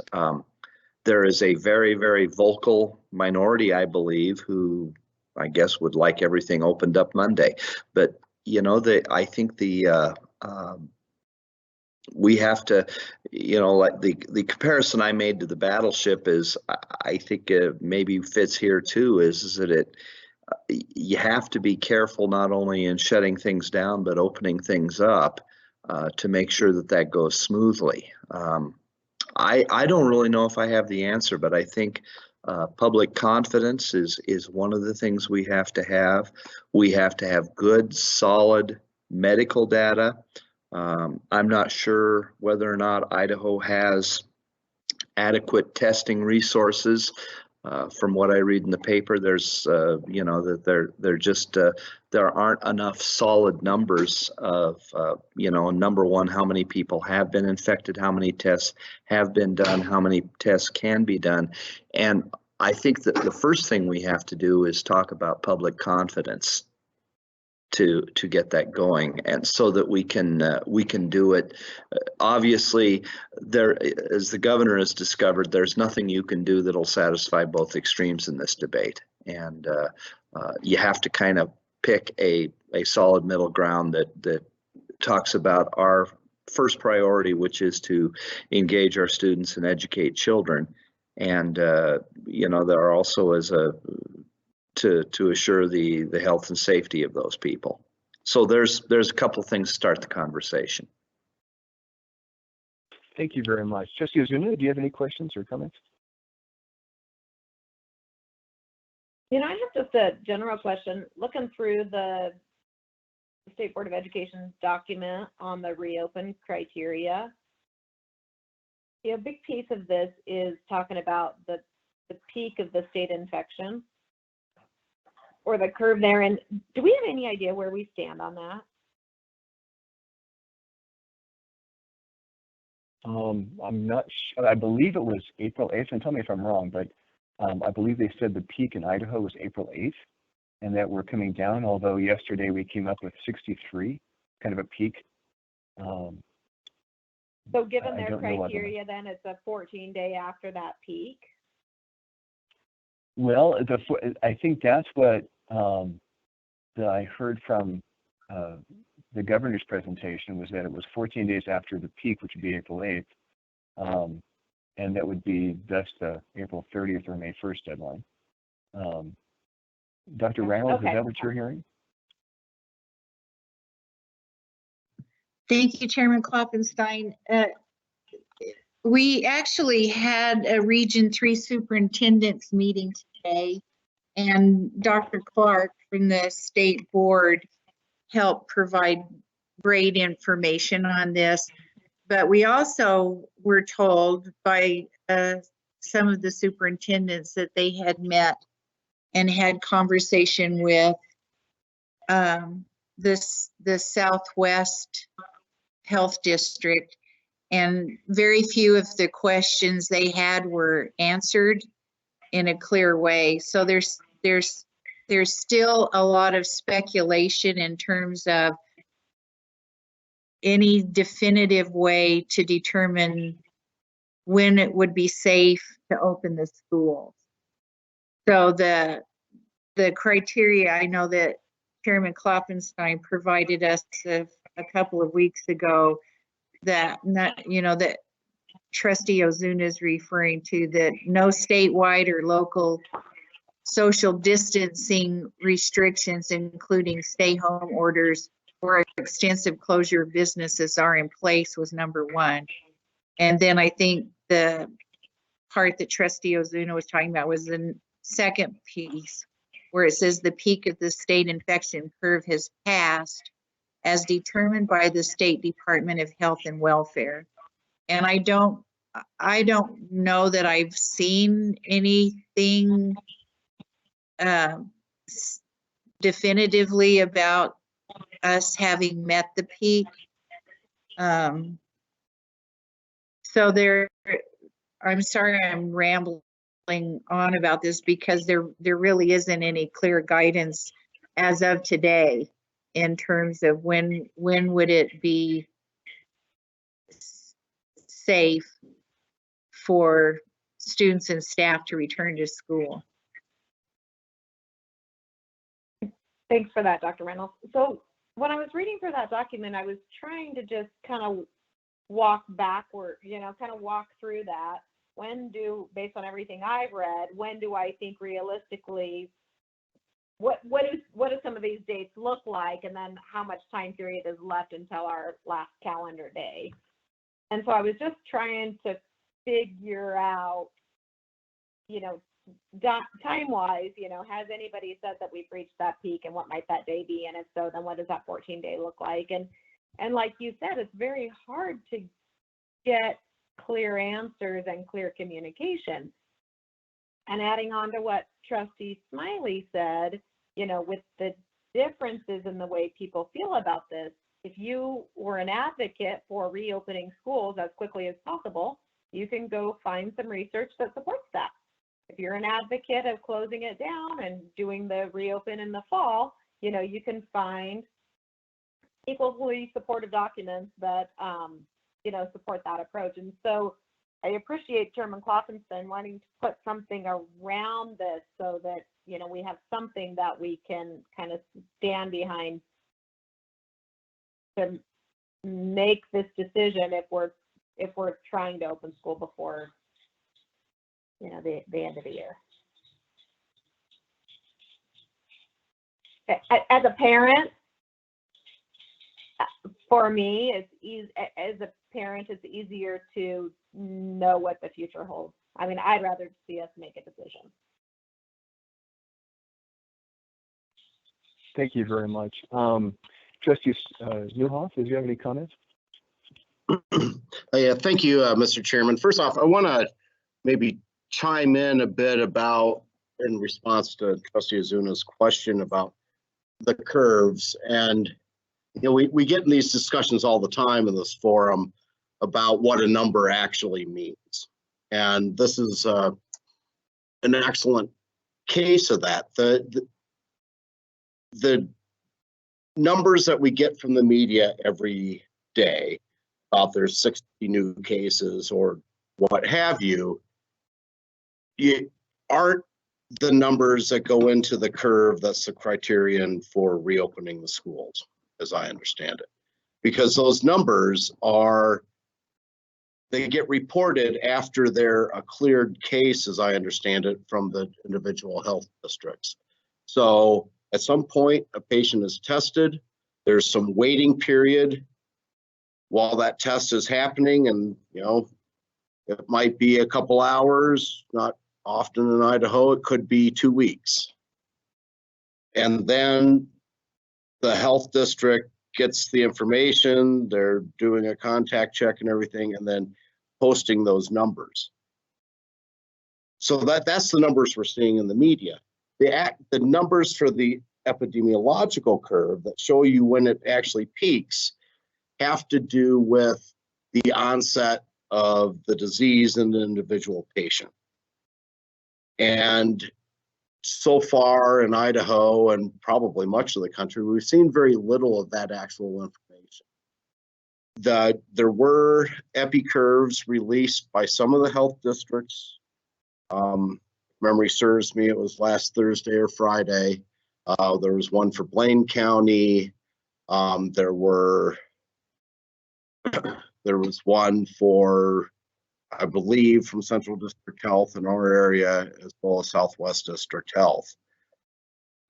There's also an epi curve whose genesis I don't understand, that was cited by the state board.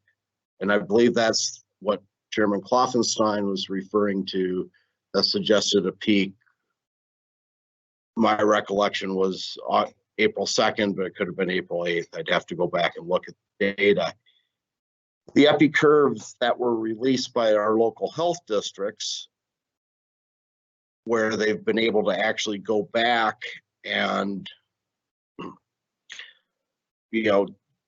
go back to individual patients and say, when did you start seeing symptoms, or go back to when the testing data is and so forth, also suggests that we're significantly past the peak. But at the same time, we haven't seen updated versions of those. I didn't actually go in and check to see if how the numbers compared to the number of cases and so forth.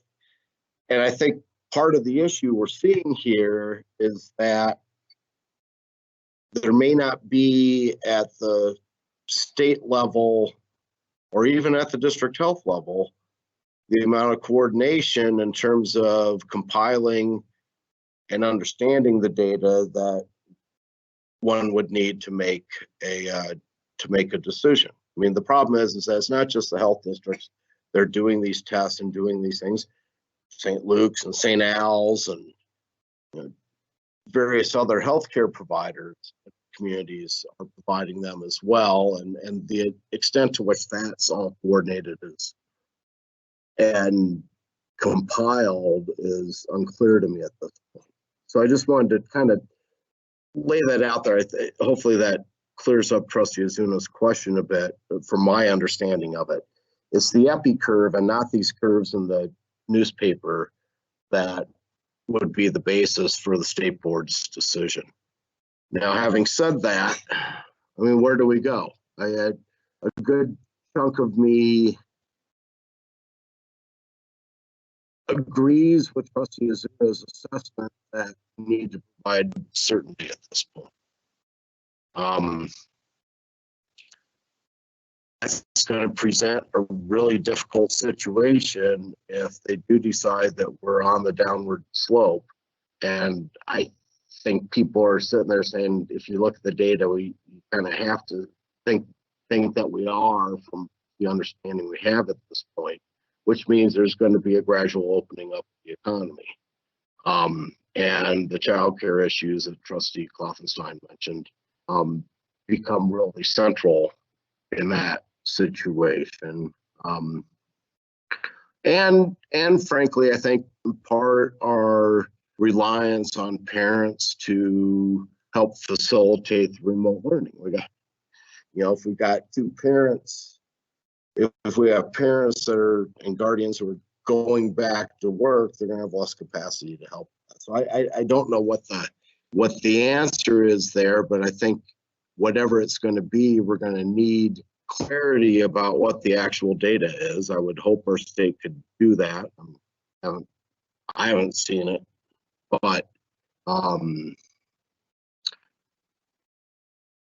I think Trustee Ozuna did hit on the fundamental question we have is whether we need to just provide certainty at this point. That's all I have. Yeah, if I could just expand, I think the epi curve you're talking about, Trustee Duhoff, is basically that's the peak, as I understand it. Again, I could be totally off, but it's the peak in which the peak amount of infections that might impact the hospital system. That's when we're supposed to see it in the state, and it definitely is a moving target within the models. I believe that maybe at one time it was April 2nd. I heard April 8th. It possibly could be the 10th now. It's a moving target. The other issue is I believe there's another metric, which is when will the death rate for COVID get to the point where it's equal to the flu, 0.3, 0.2% of population. And I believe in this state, they're looking at, again, the models are looking at late June, possibly July. And so again, that's information I'm hearing just from the press. It could be whatever. And I guess that's part of my concern is that, I'm obviously not an epidemiologist, just like I'm not a lawyer. Listen to I'm not capable, but I'm sorry. Yeah. So, and I'm sure none of us are as well. Maybe the question is to the trustees, how comfortable are you with minimal information, bringing kids back into a situation where we might have a threat to health? I mean, is this something that you're comfortable with? Trustee Smiley? Mr. Chairman, looking over the minimum criteria, I would absolutely agree with the 7 points that are there at the bottom of the page that we should not move forward until we've done all of those items, the cleaning and disinfection protocols, and I think we're pretty good with that. From what I've seen and heard, our schools are doing a great job of getting their buildings, really clean. Identifying our vulnerable staff, because a lot of our aides, a few of our educators, a lot of our bus drivers are over 60 and medically vulnerable. Having a plan for the staff duties, especially those that are in close contact, an absentee plan, a communications plan, point of contact for every school, and collaboration with the local public health, and all of that. I can see there's a lot of areas where we have work to do, and it's like I say, it's turning an aircraft carrier. There's a lot of work, but I think that we should at least adopt those minimum protocols that were laid out in the state board plan. And I don't want to rush it, but then again, I don't want to be. You got to find that sweet spot. You got to find the sweet spot to where we move forward with our overall goal of engaging children and educating children and providing for their safety, along with just good old-fashioned common sense. And the one thing I'm noticing is the people that seem to have the best ideas are the ones that don't have a medical degree. So I want to listen to the people that know what they're talking about there. I hear you. Very good point.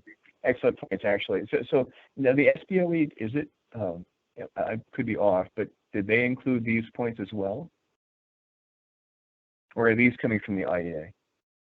No, this is I'm looking at what's on the screen, the criteria.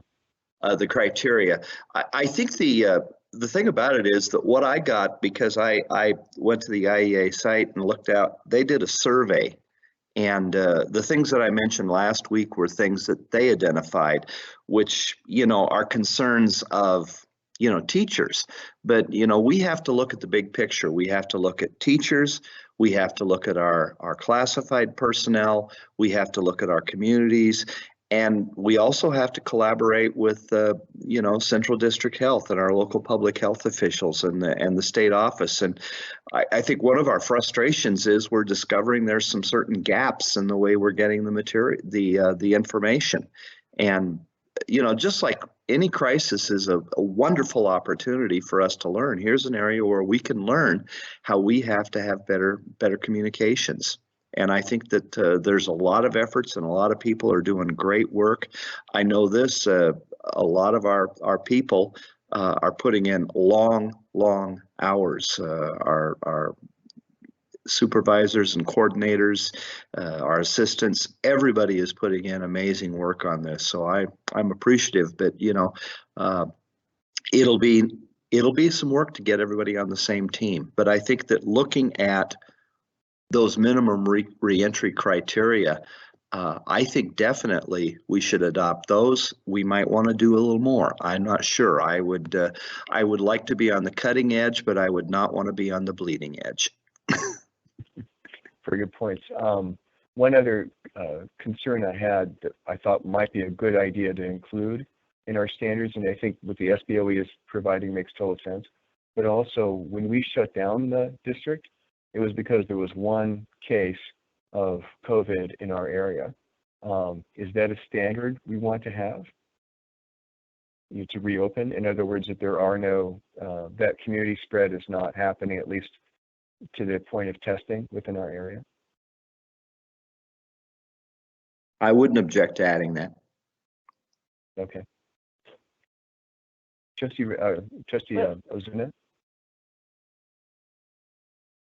I would be hesitant to say that we couldn't open without a single case of community spread in our area, or we may be locked down for a full year until that vaccine is available. But one of the things that I continue to hear is that to kind of get back up and going again, there has to be adequate testing, and we have to have the ability to do that contact tracing. And I don't believe that that is the case in Idaho yet. Unless you guys are hearing different, but I think that testing is still an issue here and the contact tracing is still a problem here, that the volume's too big for that. And the community spread is too big for that. So to Do me, you those think are a that's couple a- pretty important factors. Okay. Is it a concern for you to keep schools closed if there's not enough testing? Or would you be willing to do some sort of an adjustment for that?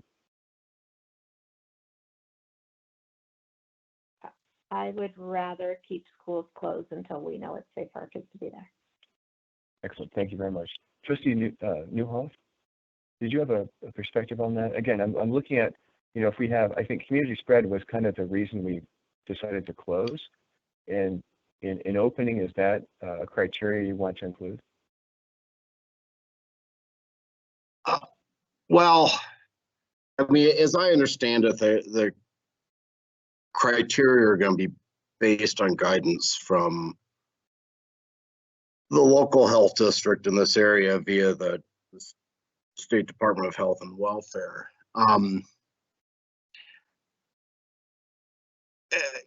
We're never going to have the information that we want to have on this, and I don't want to go off on a long statistical analysis of what's going on. I mean, at some point, we're going to be on the other side of the curve, and you're going to start testing people, and you're never going.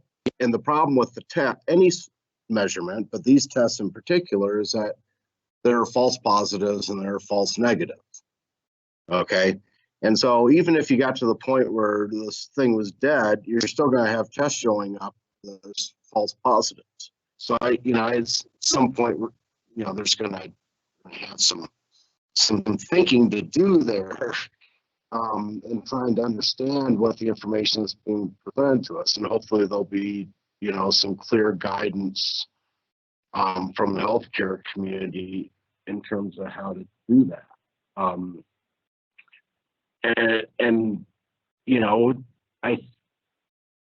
mean, there's not going to be a vaccine. I'd be shocked if we ever had a vaccine for this. I think what's going to more likely happen is that there's going to be an approach to herd immunity. And I think there'll be creative ways of assessing that. And the decision is going to get made based on that, So I don't know. I mean, I wouldn't stick my neck out on the criteria right now. I mean, if the thing's still spreading in the community, then we're not going to meet the criteria that the state board's put out anyway. So, and you're not going to get to a point where there isn't an identified case, because it's impossible to start testing large numbers of people. And even if the thing isn't present, you're still going to have positive results. So, our answer is going to lie somewhere in the middle, and I'm not sure. Excellent. Well, I just wanted to have that discussion and just try to understand kind of what we're looking at, but I really do appreciate everyone's perspective. I think in time, as we get closer to the end of this month, the governor's going to have to make a decision, and therefore it's going to be pressed upon the board to make a decision as well, is what I'm assuming. And so, if this is, if you're looking at SDOE's criteria, and then also trying to consider what the impact of community spread, assuming it might be in the area, we don't know. But if it, and everything else, I mean, just what would a yes vote look like to you? And having that in mind, I think it would be a very healthy thing for the district to have from the board. Ideally, it would be next week, but it's asking quite a lot. At the same time, I think that's when the governor is going to be making his decision. So, and if we have it closed, then obviously the decision is made for us. But if they decide to open it back up, then it's an area that we need to decide: are we going to be following Boise and Valley View, or are we going to stay closed or stay open, or go open and take our own road? So anyway, just something I really wanted to bring up and have it as a discussion item. Was there any other thing, any other comments on this before I move to the next section? Mr. Chairman, I think that you made a very good point there. We need to work with our fellow school districts, you know, to kind of have that unified approach, because we're all here in the Valley and, you know, we are the big population center of the state. So I think at a minimum, you know, we have to follow the reentry criteria that are posted here. I would say that would be a good place to start. If there's a few things that we want to add, you know, the no local spread, those kind of things, I would be open to considering that. But at a minimum, the criteria that we see here on the screen would have to be in place. Excellent. Thank you very much, Trustee Smiley. Appreciate that. Chairman Klopfenstein, Dr. Reynolds.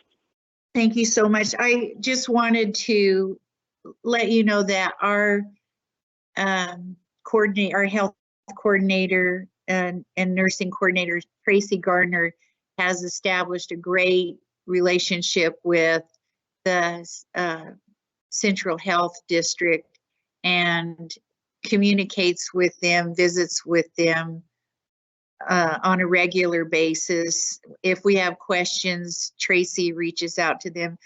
They have been, you know, we met the March 11th and 12th was a Saturday and a Sunday. And we met all day those 2 days. And we were on the phone with officials from the Central District Health Agency, and they were very helpful. They gave us black and white information. They didn't, you know, they didn't really try to gloss over anything. They were very factual. So I just want to make sure you all know that the help we've received from our state health officials, they've been very accommodating in terms of our fears and our questions, and they've tried to give us the best information they have as we go along. I just sent you a document from our website from CDC that actually has the map that we were encouraged to use to make the decision as to whether schools were opened or closed.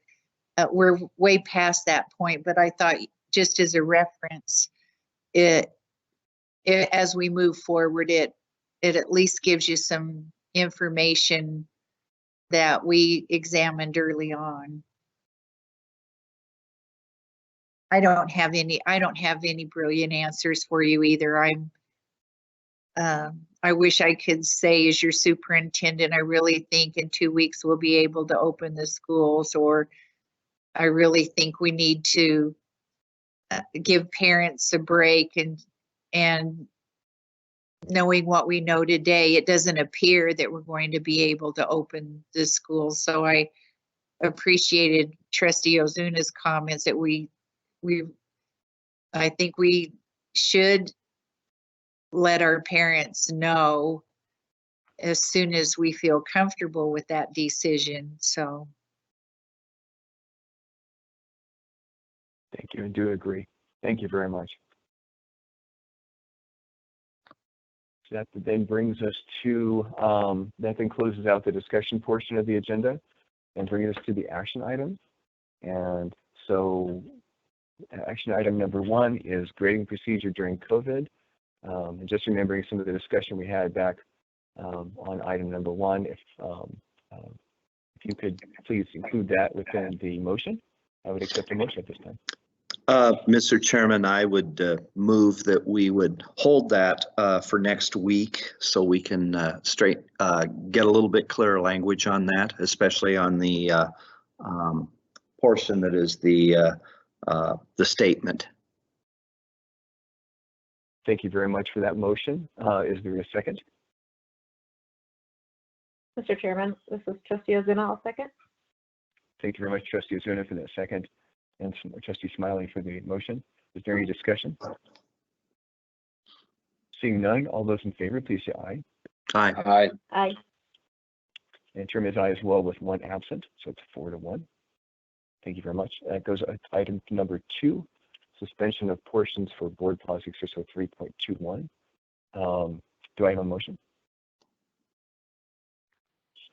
Mr. Chairman, this is Trustee Ozuna. I Trustee move that Ozuna? we suspend, I move that we suspend portions of board policy 603.21 graduation ceremony. Mr. Thank you very Chairman, much for that motion. Mr. Chairman, Trustee second. Smiley? Thank you very much for that second. Appreciate it. Is there any discussion? Seeing none, all those in favor, please say aye. Aye. Aye. And chairman is aye as well with one absent, makes it 4-1. And then item number 3, waive policy 501.1. Is there a motion?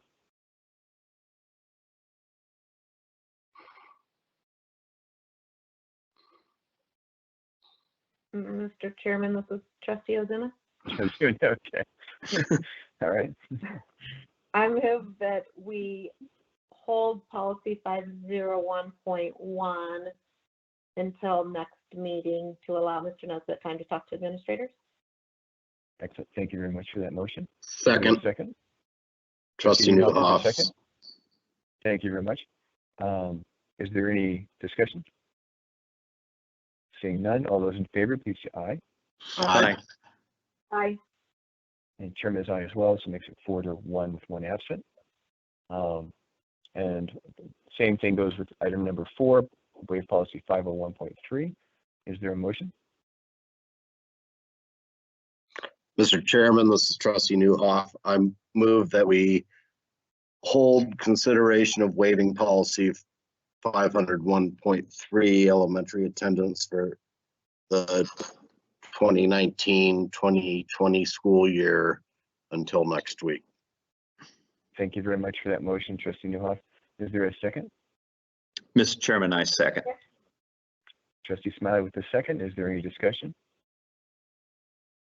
Seeing none, all those in favor, please say aye. Aye. Aye. And chairman is aye as well, making it 4 with one absent. And that brings us then to item number 3, adjournment. Do I have a motion? So moved. Second. Trustee Newhoff with the motion, Trustee Smiley with the second. Any discussion? My discussion would be thank you very much, staff, for spending the time with us today, and thank you for all you're doing. We truly appreciate you, as Trustee Smiley so elegantly says. It's like moving a. What did you say, Trustee Smiley? It's like turning an aircraft carrier. Takes a mile or Yes. two. Well, yeah, you're definitely turning it. We do appreciate that. Thank you so much. All those in favor, please say aye. Aye. Aye. And chairman is aye as well, and we have one absent, so it makes it 4-1. We are adjourned.